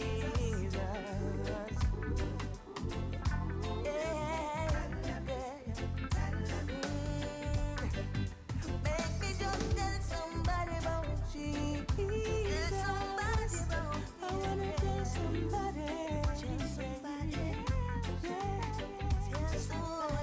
Make me tell somebody about Jesus. I wanna tell somebody. I just want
praise Jesus. Umuchineke kwenu.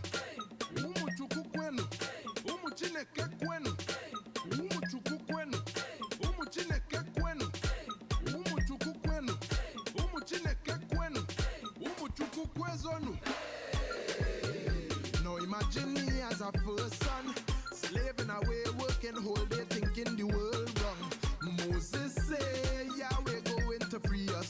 Pharaoh don't want to leave us. So check out things start to turn wrong. Water turn to blood. The whole place fill up with frog. His fleas and flies start to come. The herds and them start to drop. His boils on the skin, hail from the sky. Locusts mash up the grain and they fly. Total darkness is plague number 9. The greatness of God displayed in we eye. Now Moses say, He blood. Slay the lamb and he blood. All on the doorpost, he blood. Yahweh the man, you blood. He say my salvation is in the bloody lamb. So I could reach inside the promised land. He blood. Agent of the Passover. Passover me. Wages are sin Passover. Passover me. Agent of the Passover. Passover me. Wages are sin Passover. Passover me. Passover. Passover me. Passover. Passover me. Passover. Passover me. Passover. Passover me. Umuchineke kwenu. Umuchuku kwenu. Umuchineke kwenu. Umuchuku kwenu. Umuchineke kwenu. Umuchuku kwenu. Umuchineke kwenu. Umuchuku kwezonu. Now imagine God make the world wrong. If I don't obey and go my own way, I make the world wrong. And I know a righteous God has to judge me, and that could get kinda ugly. So check out things start to turn wrong. Jesus come down, he never do nothing wrong. They wanted him out of town, they give him a tonic crown. He died on the eve of Passover day, came back to life and left the grave, roasted the clouds and went away. He's sitting with the Father today. So if I sin today, he be blood. Sin yesterday, he be blood. Sin tomorrow, he be blood. Thank the ancient of days, he be blood. I know my salvation is in the bloody lamb. So I could reach inside the promised land. He be blood. Agent of the Passover. Passover me. Wages are sin Passover. Passover me. Agent of the Passover. Passover me. Wages are sin Passover. Passover me. Passover. Passover me. Passover. Passover me. Passover. Passover me. Passover. Passover me. So when I eat this bread, I remember how you pass over me. And when I drink this cup, I remember how you pass over me. Yeah. The wrath of God, it pass over me. And communion is a pass over me.